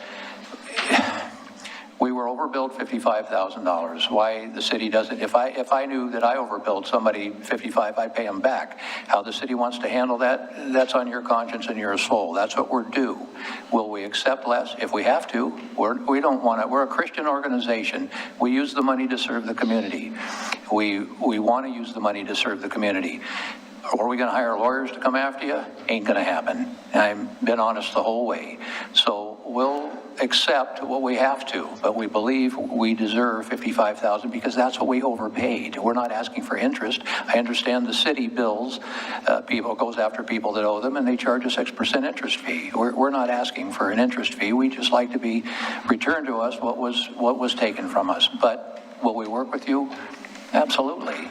Well, and here's what I'm saying. I pride myself on integrity, and I ran a large portion of a $6 billion business unit.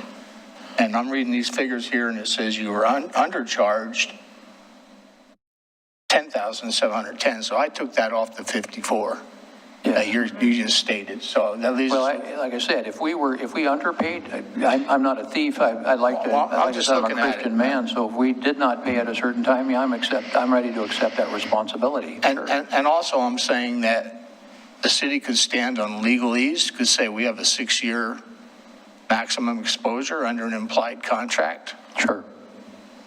Stand on that, or we could say, you know, trying to make you as whole as possible and everybody as satisfied as possible. If the position of the church was 44 or nothing, that's a hard line and nobody gets anywhere. No, we're not hardliners. And again, I want to reiterate, if we owe $11,000 due to we were overbilled, we can accept that as well. If we did not pay $11,000 that we owed and it has to be deducted, that's what I'd call fairness. That's what I'm looking at. So the question is, what number could we arrive at that would put this thing to rest and make your parishioners and your church elders feel good? The number you just said, sir, the 55 we're asking minus the 11 that we were underbilled, subtracted from that number. So you want 44? Well, I'm saying that makes logical sense. We underpaid a certain amount of time. We should make restitution for that. Just as we're asking restitution from you, we should pay restitution if we were underpaid for 11 years. Well, that's already been calculated. That's already been calculated in this report. Okay. And we're willing to accept that number. Understand that the legal advice is we have the longest exposure according to the legal advice we have is 6 years. I understand. And that's why I was trying to come up with a number, sir. Yeah, I just would like to address that because, you know, there's a lot of caveats to that. And to use a parlance that you had used that was vague and undefined or underdefined. So I don't know that 6 years really applies under that. It sounds very vague and very undefined. So that's where I would press that be the full amount less the amount owed by the church. Be that 44,000 and not do the 6 year. Okay, that's your position. I just wanted to understand your position. All right, so in the essence of time, I'd like to try to get us to move toward a decision. My thoughts on this matter is I agree with some of what Commissioner Smith said, and I can't totally agree with them. I hope that this is an isolated event. I don't see any proof that, this hasn't, or this is happening repeatedly. Mistakes happen. I understand mistakes happen. And, but I also agree that we are essentially stating that we made a mistake. It's acknowledged. I believe you that you were trying to do the right thing. You were trying to get to the right answer. You were trying to appeal the situation and correct it and never could get it resolved. So I do not have any problems believing you. I think we should pay you what we owe you. And just to be clear, there's somewhere in one of these documents is stating, that the church is getting a discount or whatever. That's not happening. That's not what this is. This isn't anything based on the fact that you're a church or a nonprofit or that you're doing good work. This is clearly stating that we didn't fix the issue. We weren't responsive when we needed to be as a city. You've provided documentation to prove your efforts, and I have no problems going back and paying what we owe you, especially after we clearly have it in a table of amount that was billed, what should have been billed, which is $55,000 less than what was actually billed to them. So you essentially have overpaid by quite a substantial amount. And I just can't imagine that we would not pay them back. But that's where I stand, and I'd be interested in, can someone please get us to a motion? I think Commissioner Morrow, last comment? Just a really quick clarifying question. So the amount that Director Lewis gave or felt was in his authority to disperse, that in the amount of around $12,000, that has already been dispersed, right? Mm-hmm. Yes, it has. So the 44 that Commissioner O'Donnell is talking about is in addition to that 12? No, 44 less 12,909. Yeah. Okay. Yeah, we can do the math and should do the math, because I want to make sure we've got kind of the monthly rate, and we're going to, this math is accurate, I'll say that, but I just want to make sure we're taking into consideration what we've already paid. You're saying we need to pay for what's been overpaid through the entirety of the account. I agree, we can do that. We just want to make sure we do get the accounting right. And the other piece I want to say on kind of the likelihood of mistakes, going through every non-single family home account is the only way to get there. But the interesting thing about our stormwater rate is the methodology is such that there's these bins for most, right? It's like, if you're a shopping center, a particular land use, you apply a 0.9. You don't go to the level of effort. But churches are a conditional use, and in the code, there's a line item that says, if it's a conditional use to a land use category, that you do the more kind of engineered calculation, right? It requires that work to happen. And so, I was concerned that maybe we've missed this on all churches. And so we went back and looked at other churches and didn't find the discrepancy that of any, it was, you'd have to go through and planimeter, measure all that off. But so I just want to assure you that we've looked at shopping centers and we've looked at churches, and we're not finding the discrepancies like we're in this case. So that doesn't mean we've done a complete audit of everything, but we did our due diligence before we really provided this letter to the church. Okay. And in your staff report, you write that it is not advisable that we move forward with a fee reduction moving forward. Is that correct? Fee reduction. Or in your memo? Why would we do that? Well, if we weren't to make a decision to give back the full amount, if there would be the possibility of moving forward for X amount of months, discounting the rate to get them to the actual point where they should be. You mean more like give them a credit instead of give them a check? Yeah, no. Right. I don't think that would be a good approach. Yeah, I don't think that's what it'd be nice to be one and done, I think, from our perspective. It might help the stormwater fund a little bit more if we were to do more of a credit, but I don't think we're in that kind of a bind financially. Yeah, that's what I thought, and just clarifying what was in the memo. Okay. I'm ready to make a motion. Okay. I'd like to move that we approve the request by the church, and I just did quick math, so I'm going to just throw out a number, say in an amount not to exceed $32,000, because I took 44 minus the 12, got 31,357.85. So that's why I'm rounding it up to make them whole, basically. So reimbursement of that amount of money to be validated by the finance department. Is that a clear enough motion, since I know we've got, it's an additional amount and the 12,000 and all that, just. I took the 12,000 off of it. I guess I heard reimburse them $32,000. Not to exceed, because I just did some quick math, 44. So you want us to go back and get the exact number? Yes, I said to be valid, to be verified by the finance department. Okay. That's what I wanted to clarify, what that part meant. Yep. And the amount, the overpayment minus the underpayment. Right. Minus the amount that's already been dispersed. Right.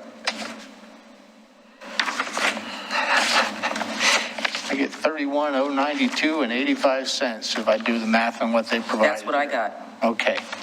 What'd you say, 31? 31, I got 31,357.85, but We're it's, getting different numbers. that's why I said 32. I just rounded it up. I took 31,092.85. I took the overpayment minus what they already paid and just did quick math. Okay.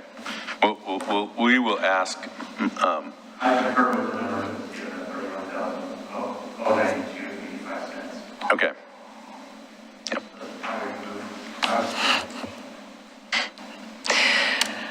Okay. Motion's been made. Second. Okay, motion's been made and seconded. Is everybody good with that motion? We've talked about a bunch of numbers. Everybody good? Okay. Verifying by the finance Yep. department. Mr. Wiley? Commissioner Denise McGriff. Aye. Commissioner Rocky Smith. Aye. Commissioner Adam Marl. Abstain. Commissioner Frank O'Donnell. Aye. And Mayor Rachel Lyle Smith. Aye. Motion passes. Thanks for staying with us so late. Thank you. Thank you. As they say, the check is in the mail. All right, last item is communications. Just one update real quick. Everyone knows getting a lot of rain lately. We're looking at flooding down at the Willamette and Clackamas starting Friday into Saturday. We expect Clackamas Park and trails along that area extending into the cove will be closing down through the weekend and then reassess over the weekend and into Monday. That's all that I have. Okay, commissioners, any communications? Commissioner McGriff? Mr. Conkle, have you forwarded the letter from Willamette Falls and Landing's Heritage Area Coalition that should have come in on Monday? It was, my understanding was addressed to you and to Mayor Lyle Smith. I know I got it and I was planning to forward it, but I haven't forwarded it yet. I'm happy to forward it to the commission. Have you not seen it? It's not ringing a bell. I don't know if he got it or Was not. it- I know I They saw said it. that I it got was it in sent my to email. the staff told me this morning that it was sent to the city manager, so that's why I'm asking. So if you have it, would you just please forward it to the commission? Thank you.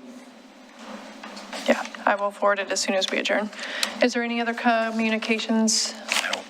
Commissioner Smith? No, and I don't think I have any that need to be said tonight, so with that, we're adjourned. Thanks.